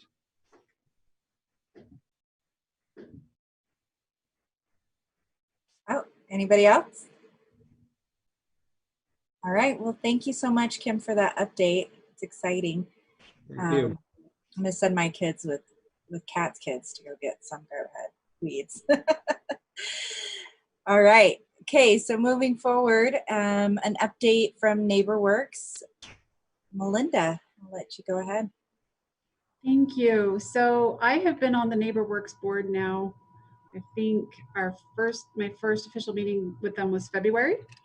So I'm going to give you an update on 5 items and I'll make it quick. But first update is the Murray office was closed for a while due to COVID-19, but they are back open. And Allison is in the office working by appointment. So they also kind of put a pause on outreach because they like to do that face-to-face and go to senior center and those type of events and have not been able to do that. But they're still working on some of the collateral and the flyers that they hand out and will continue to, do what they can with outreach, even with the social distancing. They were able to up the amount of down payment assistance loans that they provide. And it was capped at $5,000, but they have increased that to $20,000 for those that qualify, and then $25,000 for what they are terming heroes or champions. And so if you work as a fire, police, teacher, a medical professional, military veterans, or Murray City employee, then you can get a down payment assistance up to $25,000. And right now, well, as of June, they had closed on 2 down payment assistance loans to the tune of $20,000 each. So they had helped 2 families get into homes by contributing $20,000 to their mortgage loan. They had a total of 5 other loans that were pending last month. 2 were first mortgages / down payment assistance. And fun note is that one of those was actually a family of 4 and a Murray City employee. I don't know who it was, but that's great that we would be able to use that affordable housing money to assist one of our own employees. So I find that to be really exciting. And then they had 3 more down payment assistant grants that were pending. The last thing, the 5th thing I wanted to update you on is the outcome from the Planning Commission meeting that took place last Thursday. I think council, you were all aware that the Trip Lane subdivision was on the agenda. And if you didn't know what the outcome was already, the Planning Commission forwarded or gave preliminary subdivision approval to NeighborWorks with the Trip Lane Road connection going through to Willow Grove. So I know that was a controversial item, and we ended up having, I think, about 25 different citizens make public comments or submit comments during that meeting. Obviously, with a 7-0 vote, the Planning Commission felt pretty strongly that the road should connect. and it's kind of a weird process that will happen from here on out, because the meeting the conditions of the preliminary subdivision approval will be NeighborWorks' responsibility. So I followed up with them, I don't know if it was yesterday or today, but let them know that they have really two options for their next steps. Is that they could, to comply with the condition of having the road right of way go all the way through, they could approach the Livingstons themselves and see if they could work out a willing sell, willing buy situation there with the Livingstons. That was something the city wasn't able to do. And so, maybe NeighborWorks can have a different approach or be able to help the Livingstons come to a place of willingness to sell the property.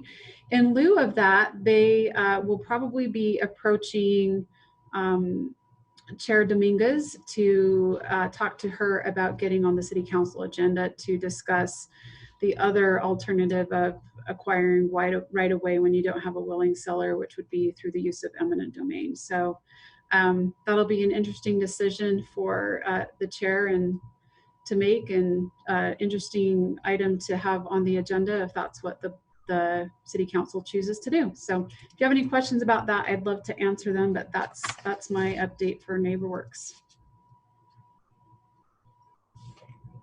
Okay, thank you so much. All right, Jennifer, if you can give us an update on Community Action Program. Sure, I'd be happy to. So things at Utah Community Action, obviously with the pandemic, have been a little bit busy. The agency, they are looking at implementing a call center. Right now, they're taking an average of 100 calls a day. They have 2 staff members to do that. The call center will also help mitigate some of the risk associated with staff providing misinformation relating to eligibility requirements for those to receive COVID funds. So this will be a good step for them.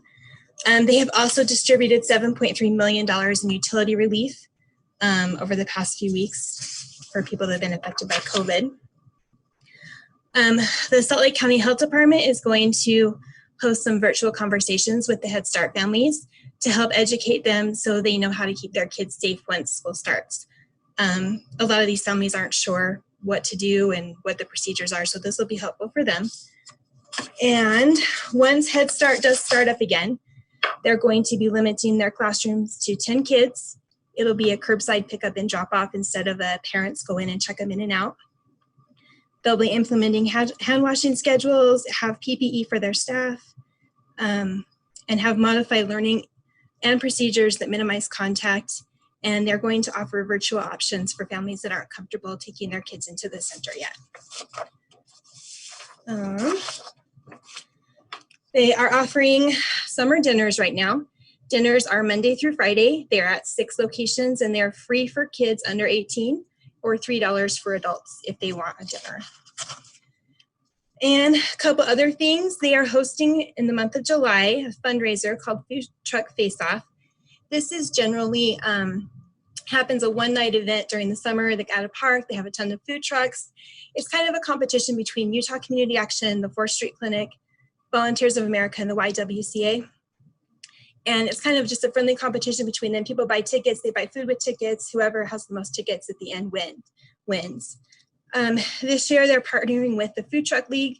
So when you go to the food trucks over at the park, you'll see certain trucks that have the Food Truck Face-Off. You can donate to them and that helps raise money for community action.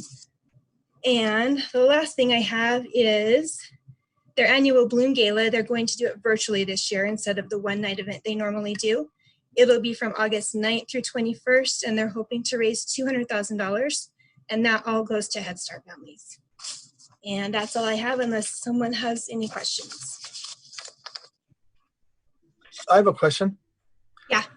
That amount you said again for assisting, helping those with, what was that amount again?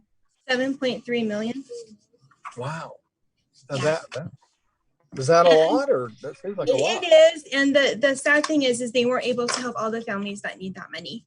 So there's still families that didn't get that money, so they're trying to figure out a way to help those that didn't get it.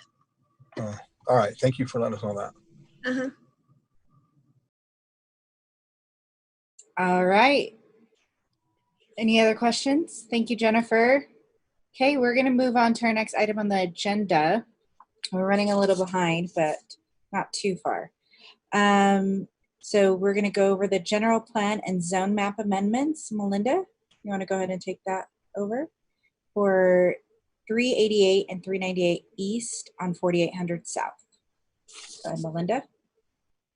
Okay. Hopefully that's my screen that you're seeing. So this is, as Chair Dominguez mentioned, a general plan amendment and a zone map amendment for property located at 388 East, 4800 South. It's 0.07 acres, approximately 3,049 square feet. This is actually the parcel that's in back of the parcel fronting 4800 South. So it's to the rear of 388 East and 398 South. The applicant is Dondi Reichman. And here is a visual, an aerial map just showing the properties. And you'll note that you'll note that the parcel is in back of the two properties, the 388 and the 398 East. Here's a zoning map that shows that those two properties fronting 4800 South are in the RM10, and the parcel behind the two properties is in the R18 zone. Future land use shows that all of the properties are to be in medium density. Here's just an aerial view of the couple of properties, street view on the left and then an aerial view on the right. And again, the parcel we're discussing is in back of both of those homes.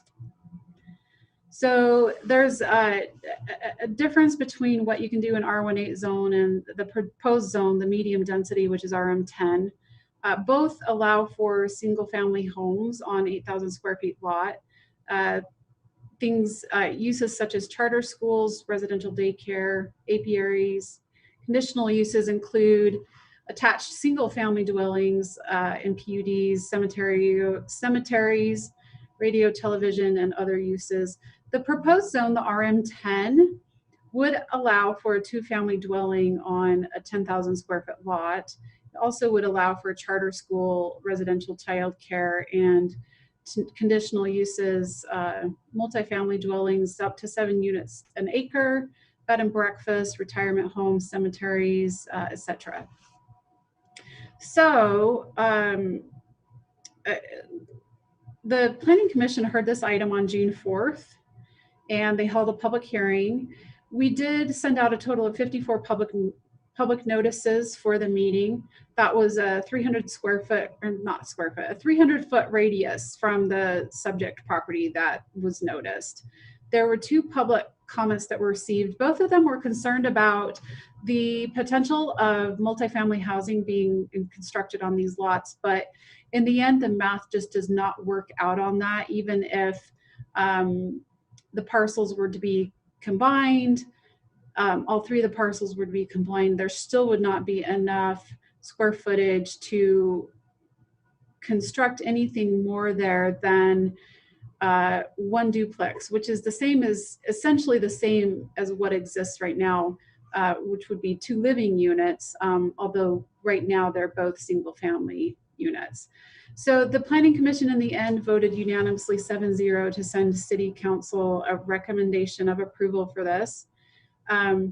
We are also recommending the same for both the general plan amendment and the Murray City zoning map amendment. I want to go back to this again to just show, you may recall from a few months ago when we talked about the Brad Reynolds zone map amendment, and essentially what we viewed that as staff is the same as this, is that it's a correction of a mistake or an oversight, that somehow when the general plan was updated last, this, I'm just going to call this child parcel behind these 2 parent parcels was not included in the same zone. So these 2 front parcels, the back parcel's always been used in conjunction with both of those single family residences. It's just never been zoned the same. The owner's intent right now is to divide that parcel into 2 parcels, so then it can then be combined with the parent parcel. So in the end, she would be able to sell the front parcel and the rear parcel as a single use. And right now she can't do that because they are zoned differently. So this really is an administrative correction to an oversight that unfortunately just happens sometimes when you're going through and you're grabbing the parcels that front a road and don't necessarily realize that there's these small remnant parcels in the back of a property that that just don't end up getting zoned the same.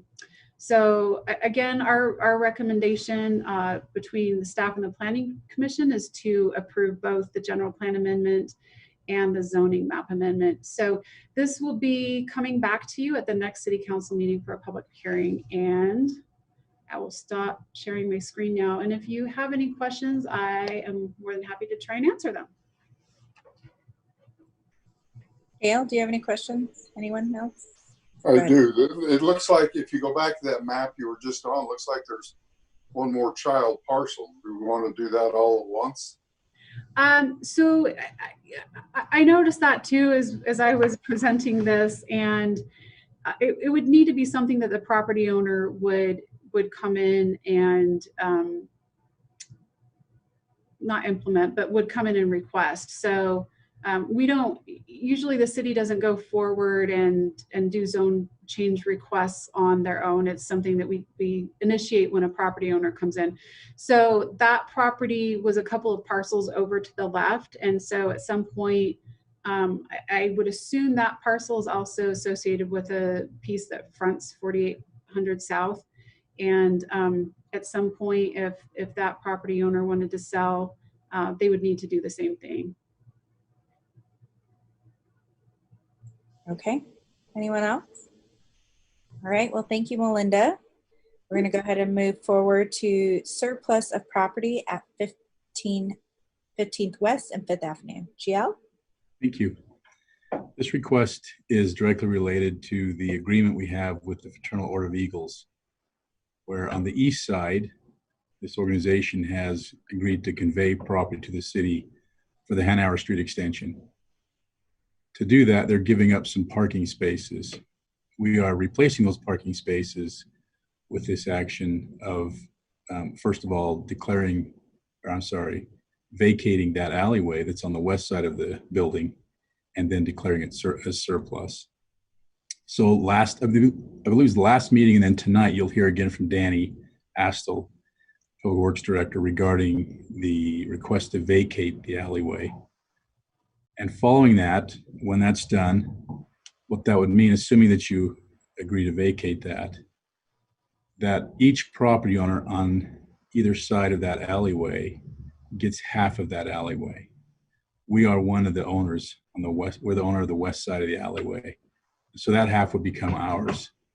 In order to convey that entire alleyway, which is the intent, in order to restore their parking, we need to make sure that that gets conveyed to the Fraternal Order of Eagles, and that's what the surplus is all about.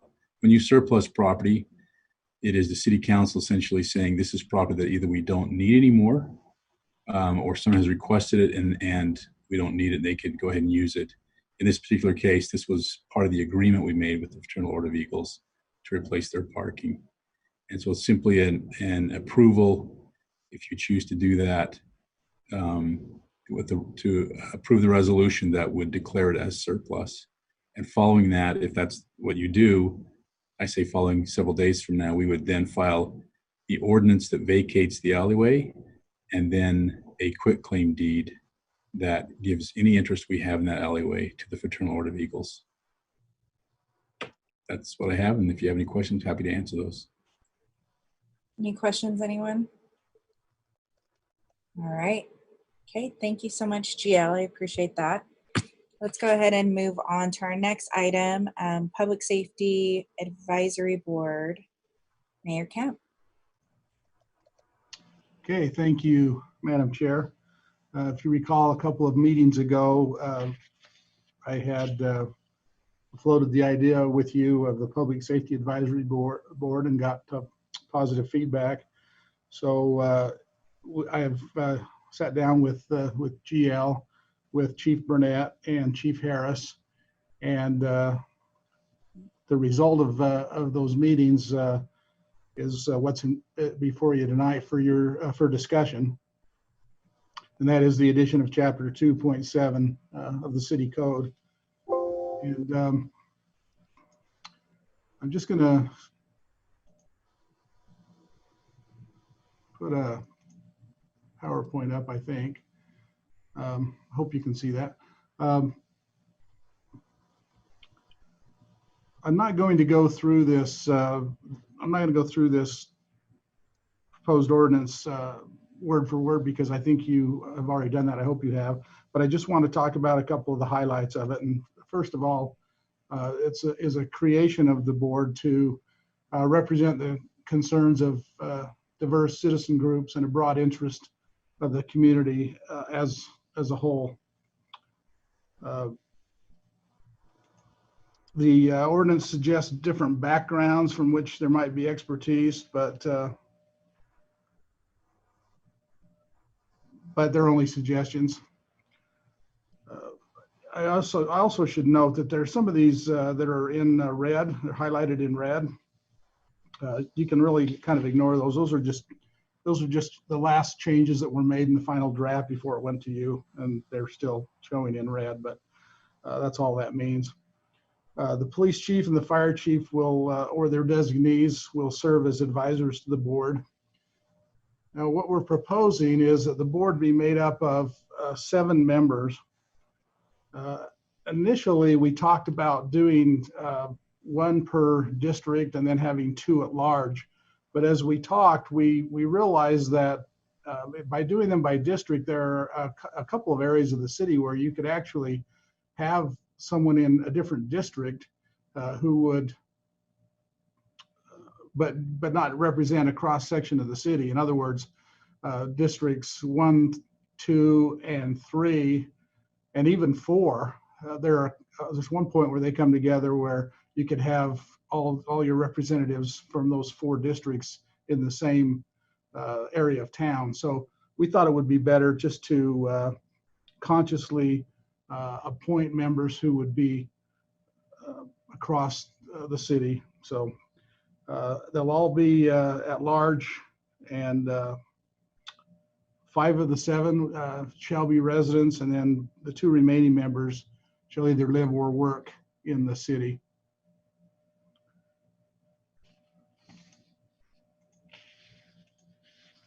The terms would be for 3 years and up to 2 consecutive terms.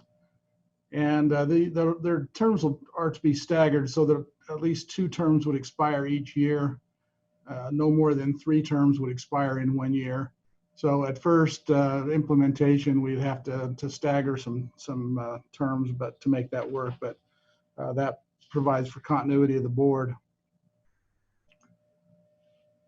It's expected that the board would meet regularly, shoot for monthly, but in no case less than 3 meetings per year. The meetings would be open to the public, and at least 4 members would be required for a quorum. And like our other boards and commissions, the board members will serve without compensation. So talking a little bit about the functions of the board. I'm not going through all these, but some of what I consider to be the more important ones. To foster an understanding and communication between the residents and the businesses of the city and the public safety departments. To review community needs and concerns, expectations, and responses relative to police and fire services. To advise and provide support for enhanced communication and education between the community and the public safety departments, and to encourage highest ethical standards in public safety. Also would be to promote the provision of quality public safety services to all residents with sensitivity, cultural understanding, and racial equality. and to strengthen throughout the community the application of equal protection under the law. So that's a pretty good list of functions. If you looked under training, there's quite a list of training. Within the first 6 months, they would be very busy. Open and Public Meetings Act, and all those kinds of things. And the board members will also be required to ride along at least 2 shifts with police and 1 with fire as they get to know the departments. So that's in a nutshell what the ordinance says. Like I say, I hope you've had a chance to look at it.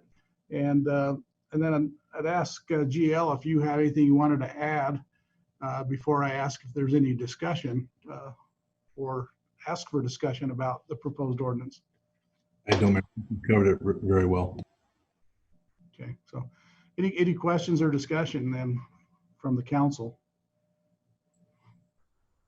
Anyone from the council? No?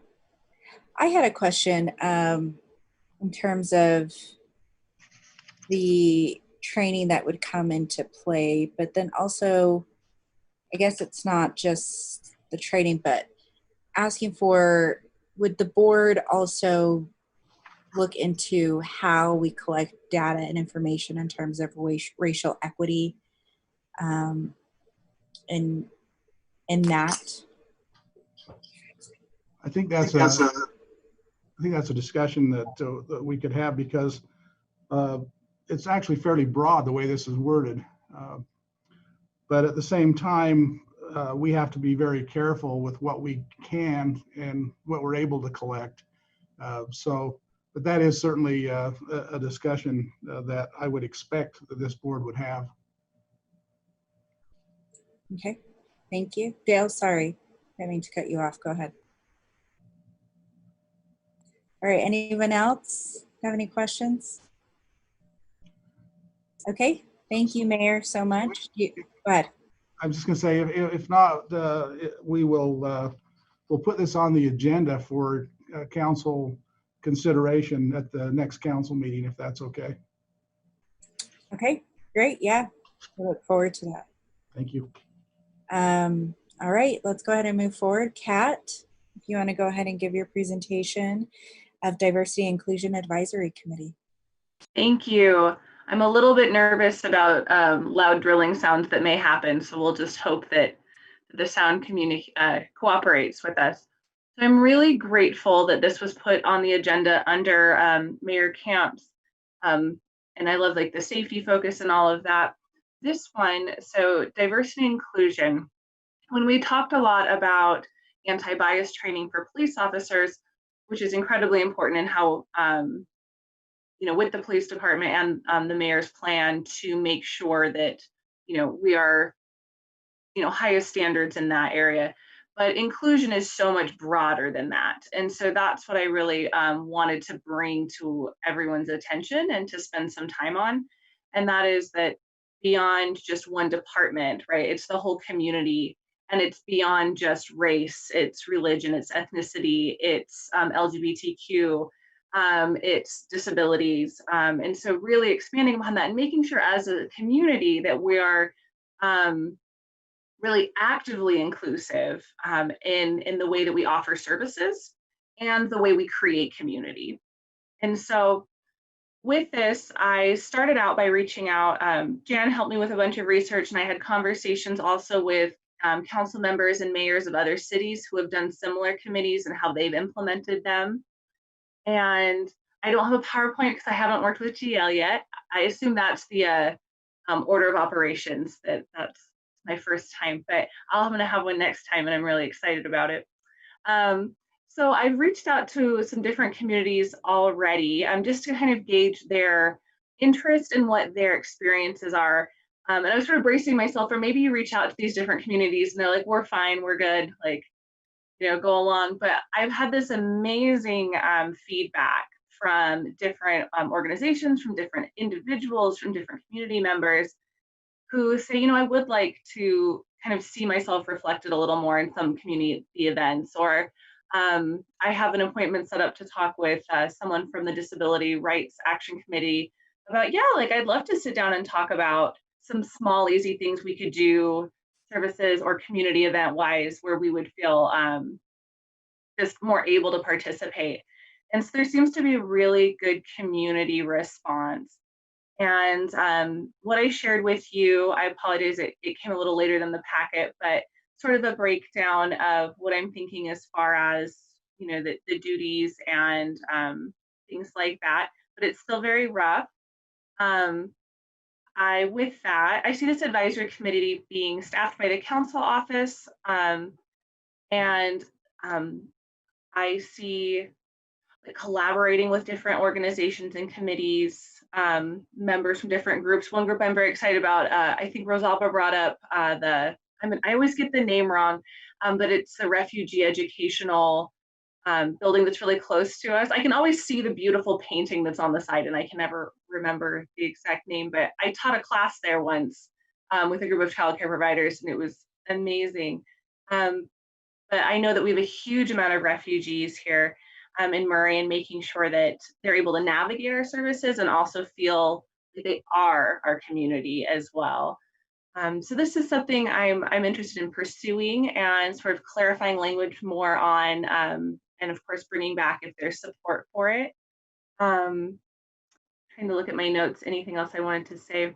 I think the big thing is that I want to be really mindful of what the community wants and needs.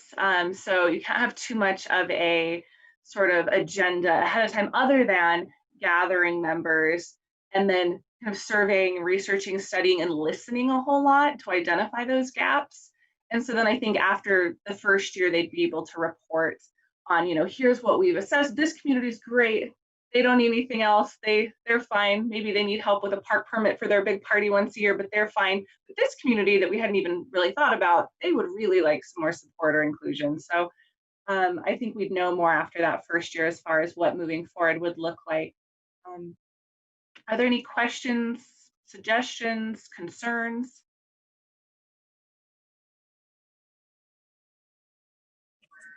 If I mind, I don't think it hurts. I've worked on inclusion all my life. A couple of things on your worksheet, though. I think we ought to make sure that the people that are on this committee are from Murray and the Murray area. And then the second thing is, I would assume that the mayor will appoint the committee members. How do we do that? And then the third one is, I don't know, it says that you will put a budget together and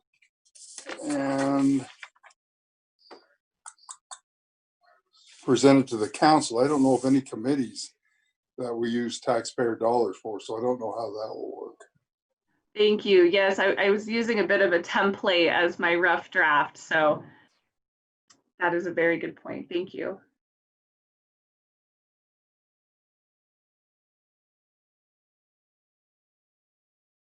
Anyone else? Brett? I was just going to ask. So, when you mentioned, you said something about it falls under the council. Would that fall under us, or when Dale just said about the mayor appointing? Right. Thank you for asking for that clarification. So I hadn't initially put anything like that in there, and then it was brought to my attention that it needed to be under a certain department. And so that's where I said the council is in the council office for minutes, things like that, because I feel it's so resident specific as for needs. But if that seemed inappropriate, I feel like HR might be a good department because of the services. So I'm really open to suggestions on that. And Kat, we can talk about that as we go forward. I think the key tonight is the general concept of diversity and inclusion. Thanks, Jill. Yeah, we haven't talked at all yet. We've been talking about other subjects, but just kind of wanting to see that if there is support of the general idea of it, and then I'll come back to the committee of the whole with more specific language if there is. And your presentation, I'm excited. Diane? I just have a comment. I think it's a great idea, and any way I can help out, let me know. I know I'm kind of unclear right now as to what I can do, but I'd be happy to support it however I can. So thanks for doing that, Kat. Thank you. I appreciate that. I really appreciate it, Kat. I know we probably have some very diverse parts of Murray under us, and it's a conversation that comes up of how we could be included more, that I hear from constituents. So I know this is something that I get questions about. So I appreciate you leading this, Kat. Thank you. And it's been incredible. Just I asked a very small group of people if they had any interest, and I've had people calling me nonstop since saying, I want to talk to you about it. I want to talk to you about it. So I feel like there's community drive, which there has to be if it's going to work. So that's really optimistic. Right. All right. Well, thank you so much. We'll move lastly to any announcements. Jan? No, I don't have anything. All right. Well, you're awesome. Thank you so much for that. We're going to go ahead and adjourn this meeting for Committee of the Whole. And we're going to move, or should we take a short break now, or do you want to take a short break after the budget of approving minutes? Or I can't hear you, Diane. Sorry. Let me ask Diane. Just follow the agenda for the timing. Okay. Yeah, we'll start at 6:30 with the budget hearing. Okay, perfect. Let's go ahead and take a break until 6:30, and I will see you guys then. Thank you.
Are you ready? I'm sure you are.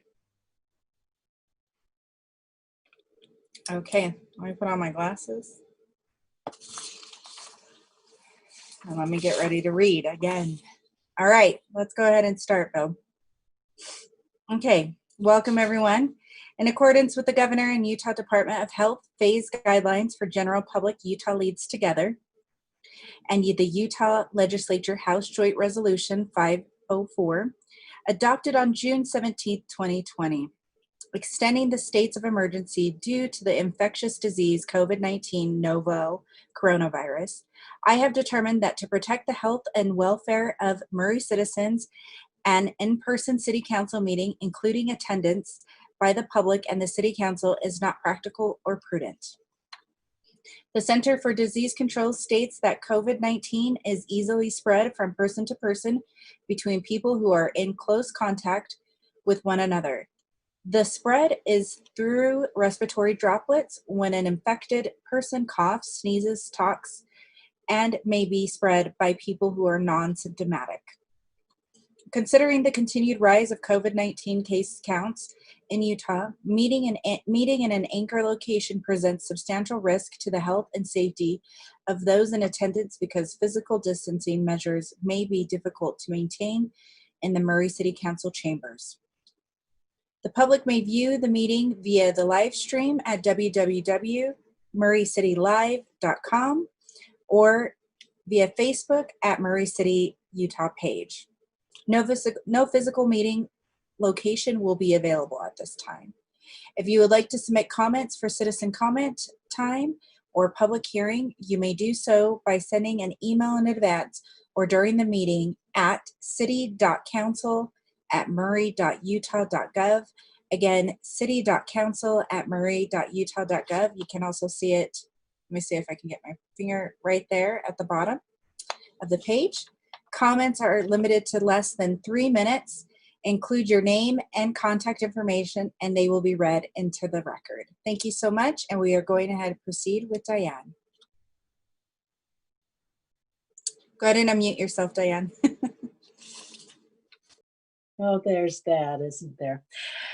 Anyway, welcome to the Murray City Council Budget and Finance Committee meeting. We're just going to be a couple of minutes, and we're going to approve minutes for the Budget and Finance Committee meeting for May 12th, 2020, and all council members are present. So are there any questions or comments on those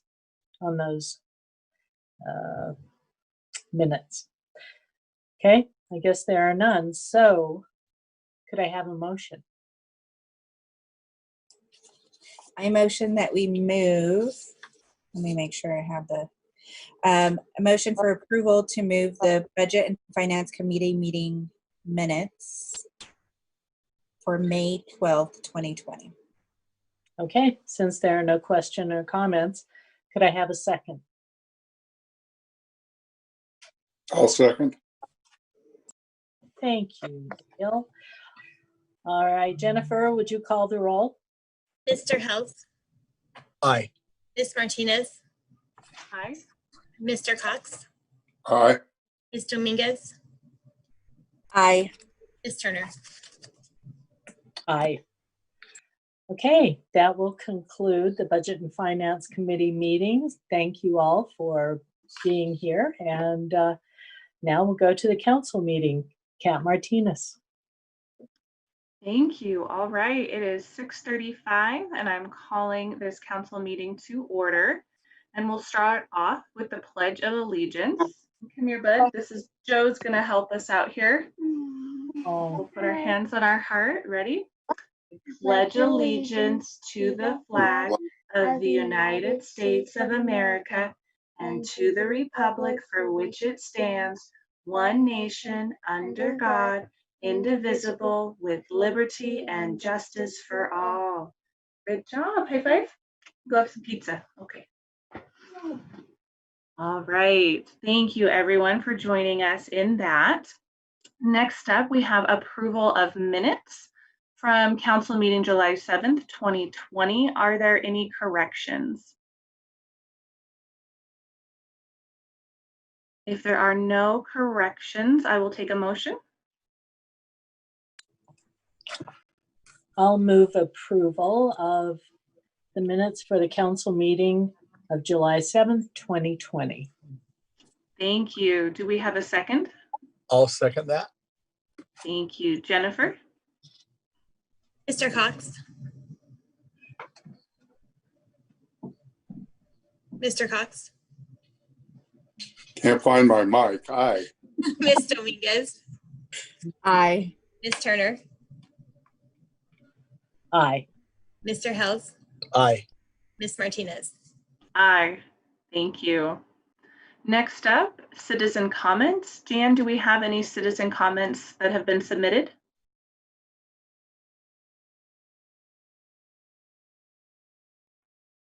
No, I haven't received any comments. Okay, thank you. And citizens, just know you can email your comments to city.council@murray.utah.gov and we will read them. So feel free to do that next time if you have any comments. Next up, we have public hearing. And gotta scroll down a little bit. There we go. We're gonna see, we've got Melinda presenting, considering an ordinance related to land use, amending the zoning map for the property located at 296 East, 4500 South, from GO, General Office, to CD, Commercial Development. So go ahead, Melinda. Thank you. Yes, tonight we're here to discuss a request for a zone map amendment. The property's address is 296 East, 4500 South. It's on the corner of 4500 South and Atwood Boulevard. It's the southwest corner. The property is 0.36 acres inside, and the applicant is Ms. Janet Wall. She's the owner of Sacred Energy LLC. This is an aerial view of the property. Again, it shows there, it's at the southwest corner of 45th South and Atwood Boulevard. The current zoning for the property right now is general office. And again, the request is to go from general office to commercial development. This is a snapshot of the future land use map that shows the future land use is slated to go to general commercial. There is a little bit of a difference between the allowed uses between the existing and proposed zone. So again, the existing zone, which is general office, really is more targeted towards medical, professional office uses like medical, dentists, advertising, employment service offices. You can even have pharmacies, and then with a conditional public or conditional use permit, things such as public and quasi-public uses are allowed. That would be like a school, a charter school. And the proposed zone, which again is a commercial development, is more targeted towards commercial and retail uses, restaurants, banks, government services, schools, and then contractors like vehicle sales, hotels, and those items would require a conditional use permit. Part of the reason why Ms. Wall is asking for the zone map amendment is that she would like to move a retail business that she has over across the street into the same property and consolidate her business with a bed and breakfast that she was recently approved for. So this is again the subject property. This is looking south from 4500 South. The Planning Commission held a public meeting on this item on May 21st. We had mailed 52 public notices to the surrounding property owners. We did not receive any public comments on this item, and the Planning Commission voted unanimously 6-0 to send a recommendation of approval to the City Council. We did have one Planning Commission member absent that evening. So the staff recommendation aligns with the Planning Commission recommendation, and we recommend the City Council approve a zone map amendment for the property located at 296 East, 4500 South, from the GO General Office Zone to the CD Commercial Development Zone. Do you have any questions for me?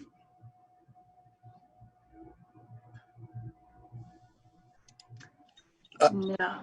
Go ahead, Brett. I was just going to say, when I read this, I told Cindy, look how fun this would be to do a bed and breakfast. And she says, yeah, fun for you because I'd be doing it all. And I said, oh, okay. And we seem to have the applicant here. Ms. Wall, would you like to share anything? I'm good. Okay, well, thank you for being here. You're welcome. All right, any questions from the council? Okay, and any public comments, Jan? No, no public comments. Okay, great. Well, if there's no discussion or questions, I would take a motion. I'll make a motion that we approve an ordinance relating to land use amendments and zoning map for the property located on 296 East, 45th South, Murray City, Utah, from general office zoning district to CD commercial development zoning district. Second. I'll second that.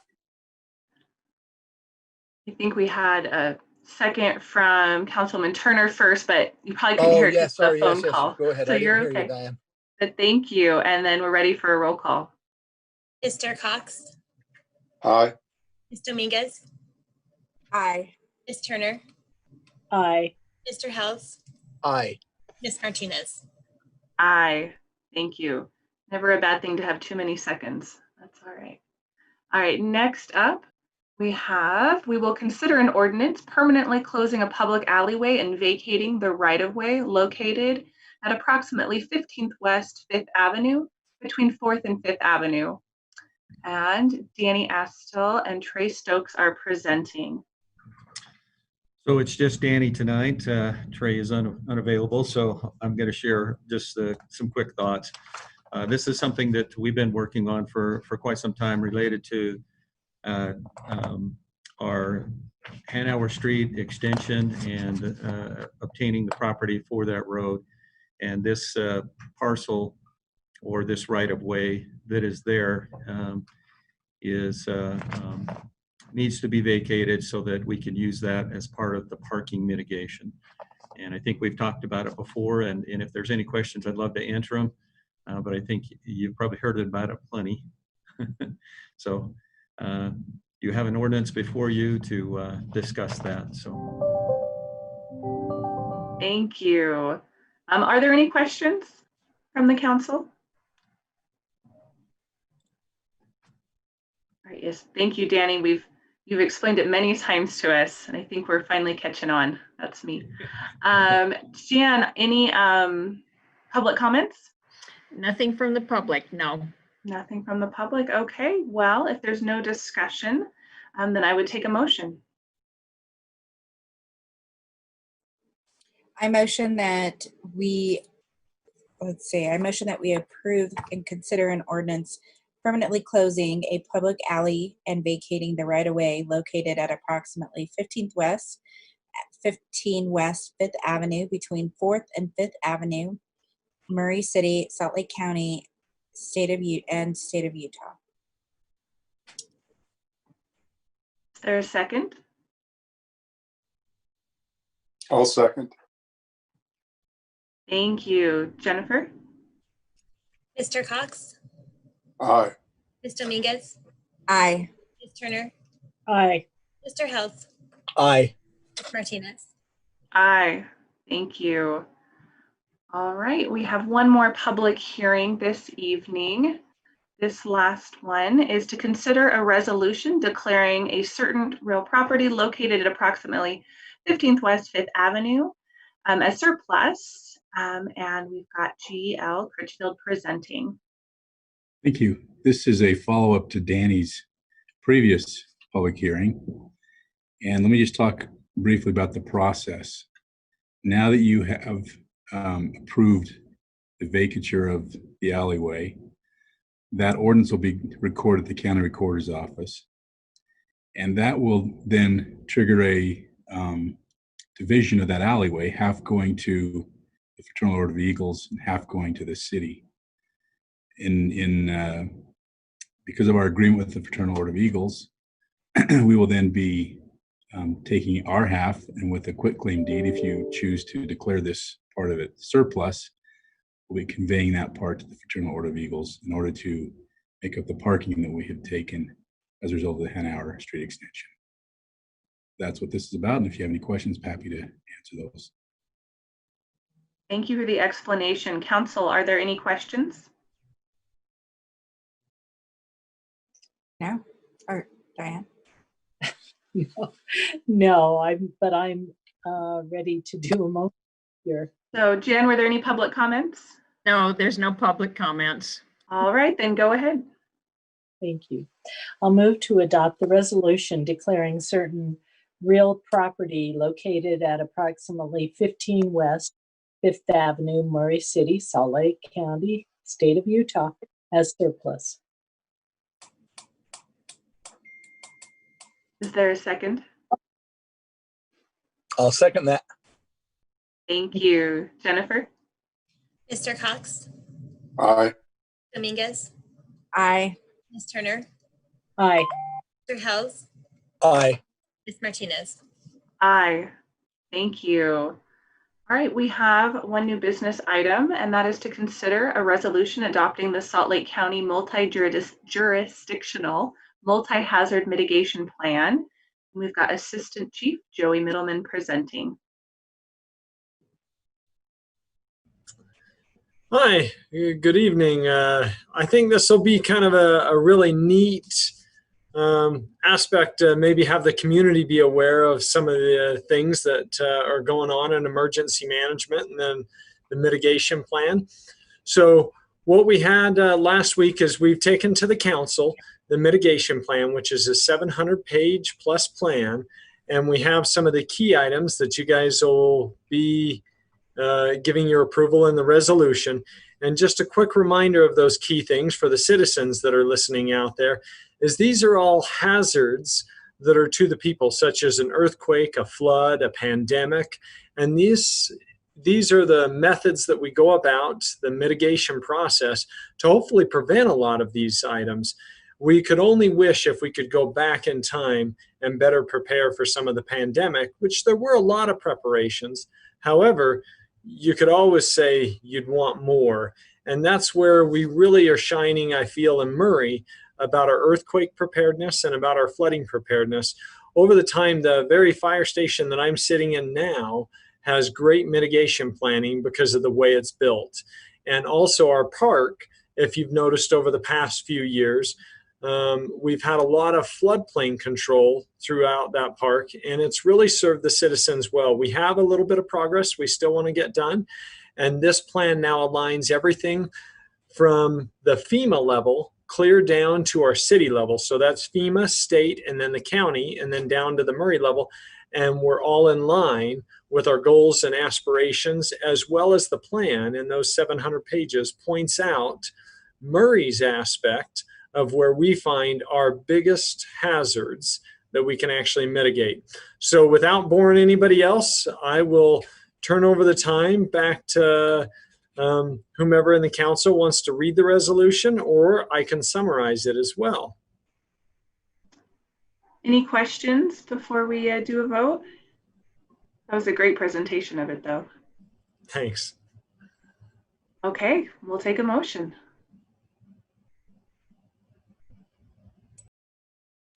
I'll move that we adopt the resolution of the Salt Lake County multi-jurisdictional multi-hazard mitigation plan.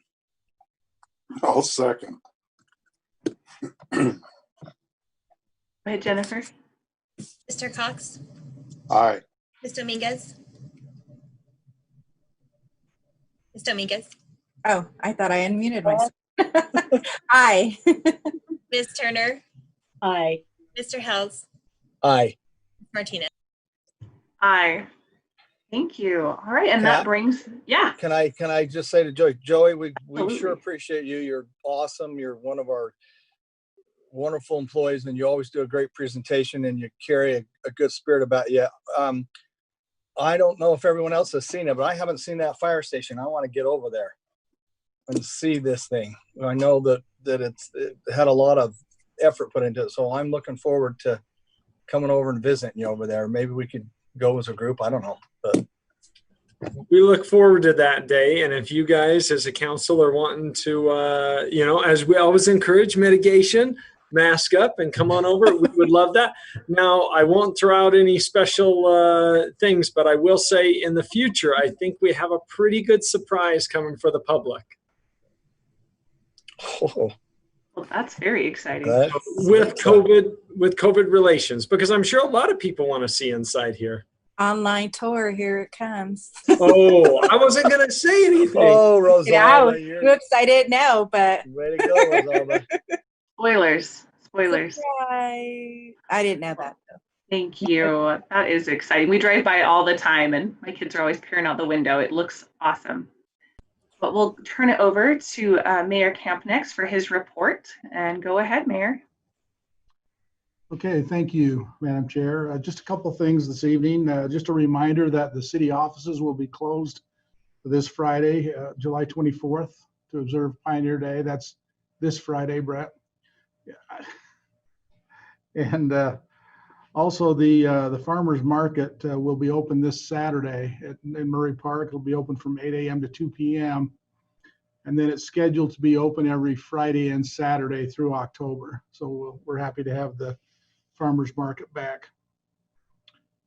Happy to note that the construction of Hanauer Street has begun just to the south of 4800 South. If you drive by there, you can see not only is it staked off, but they've begun doing utility work there. As far as the rest of the development goes, we have signed the contracts with ATC and Verizon, and have sent them back to them for their signatures. They have agreed, and one of them has signed. We're still waiting for one final signature so that we can get those bonds sold for the new city hall. And speaking of that, Moody's has renewed our bond rating for the new city hall at AA3. So same as it has been. So we're happy about that. So that's my report, unless you have any questions. Any questions from the council? I don't see any. Well, thank you for your report, Mayor. That's all great to hear. And if there are no further announcements, or Jan, did you have some announcements? No, I thought you were leaning forward, so. Okay, well, then we will adjourn, and everyone have a great night and stay safe. Thank you. Night. Thank you.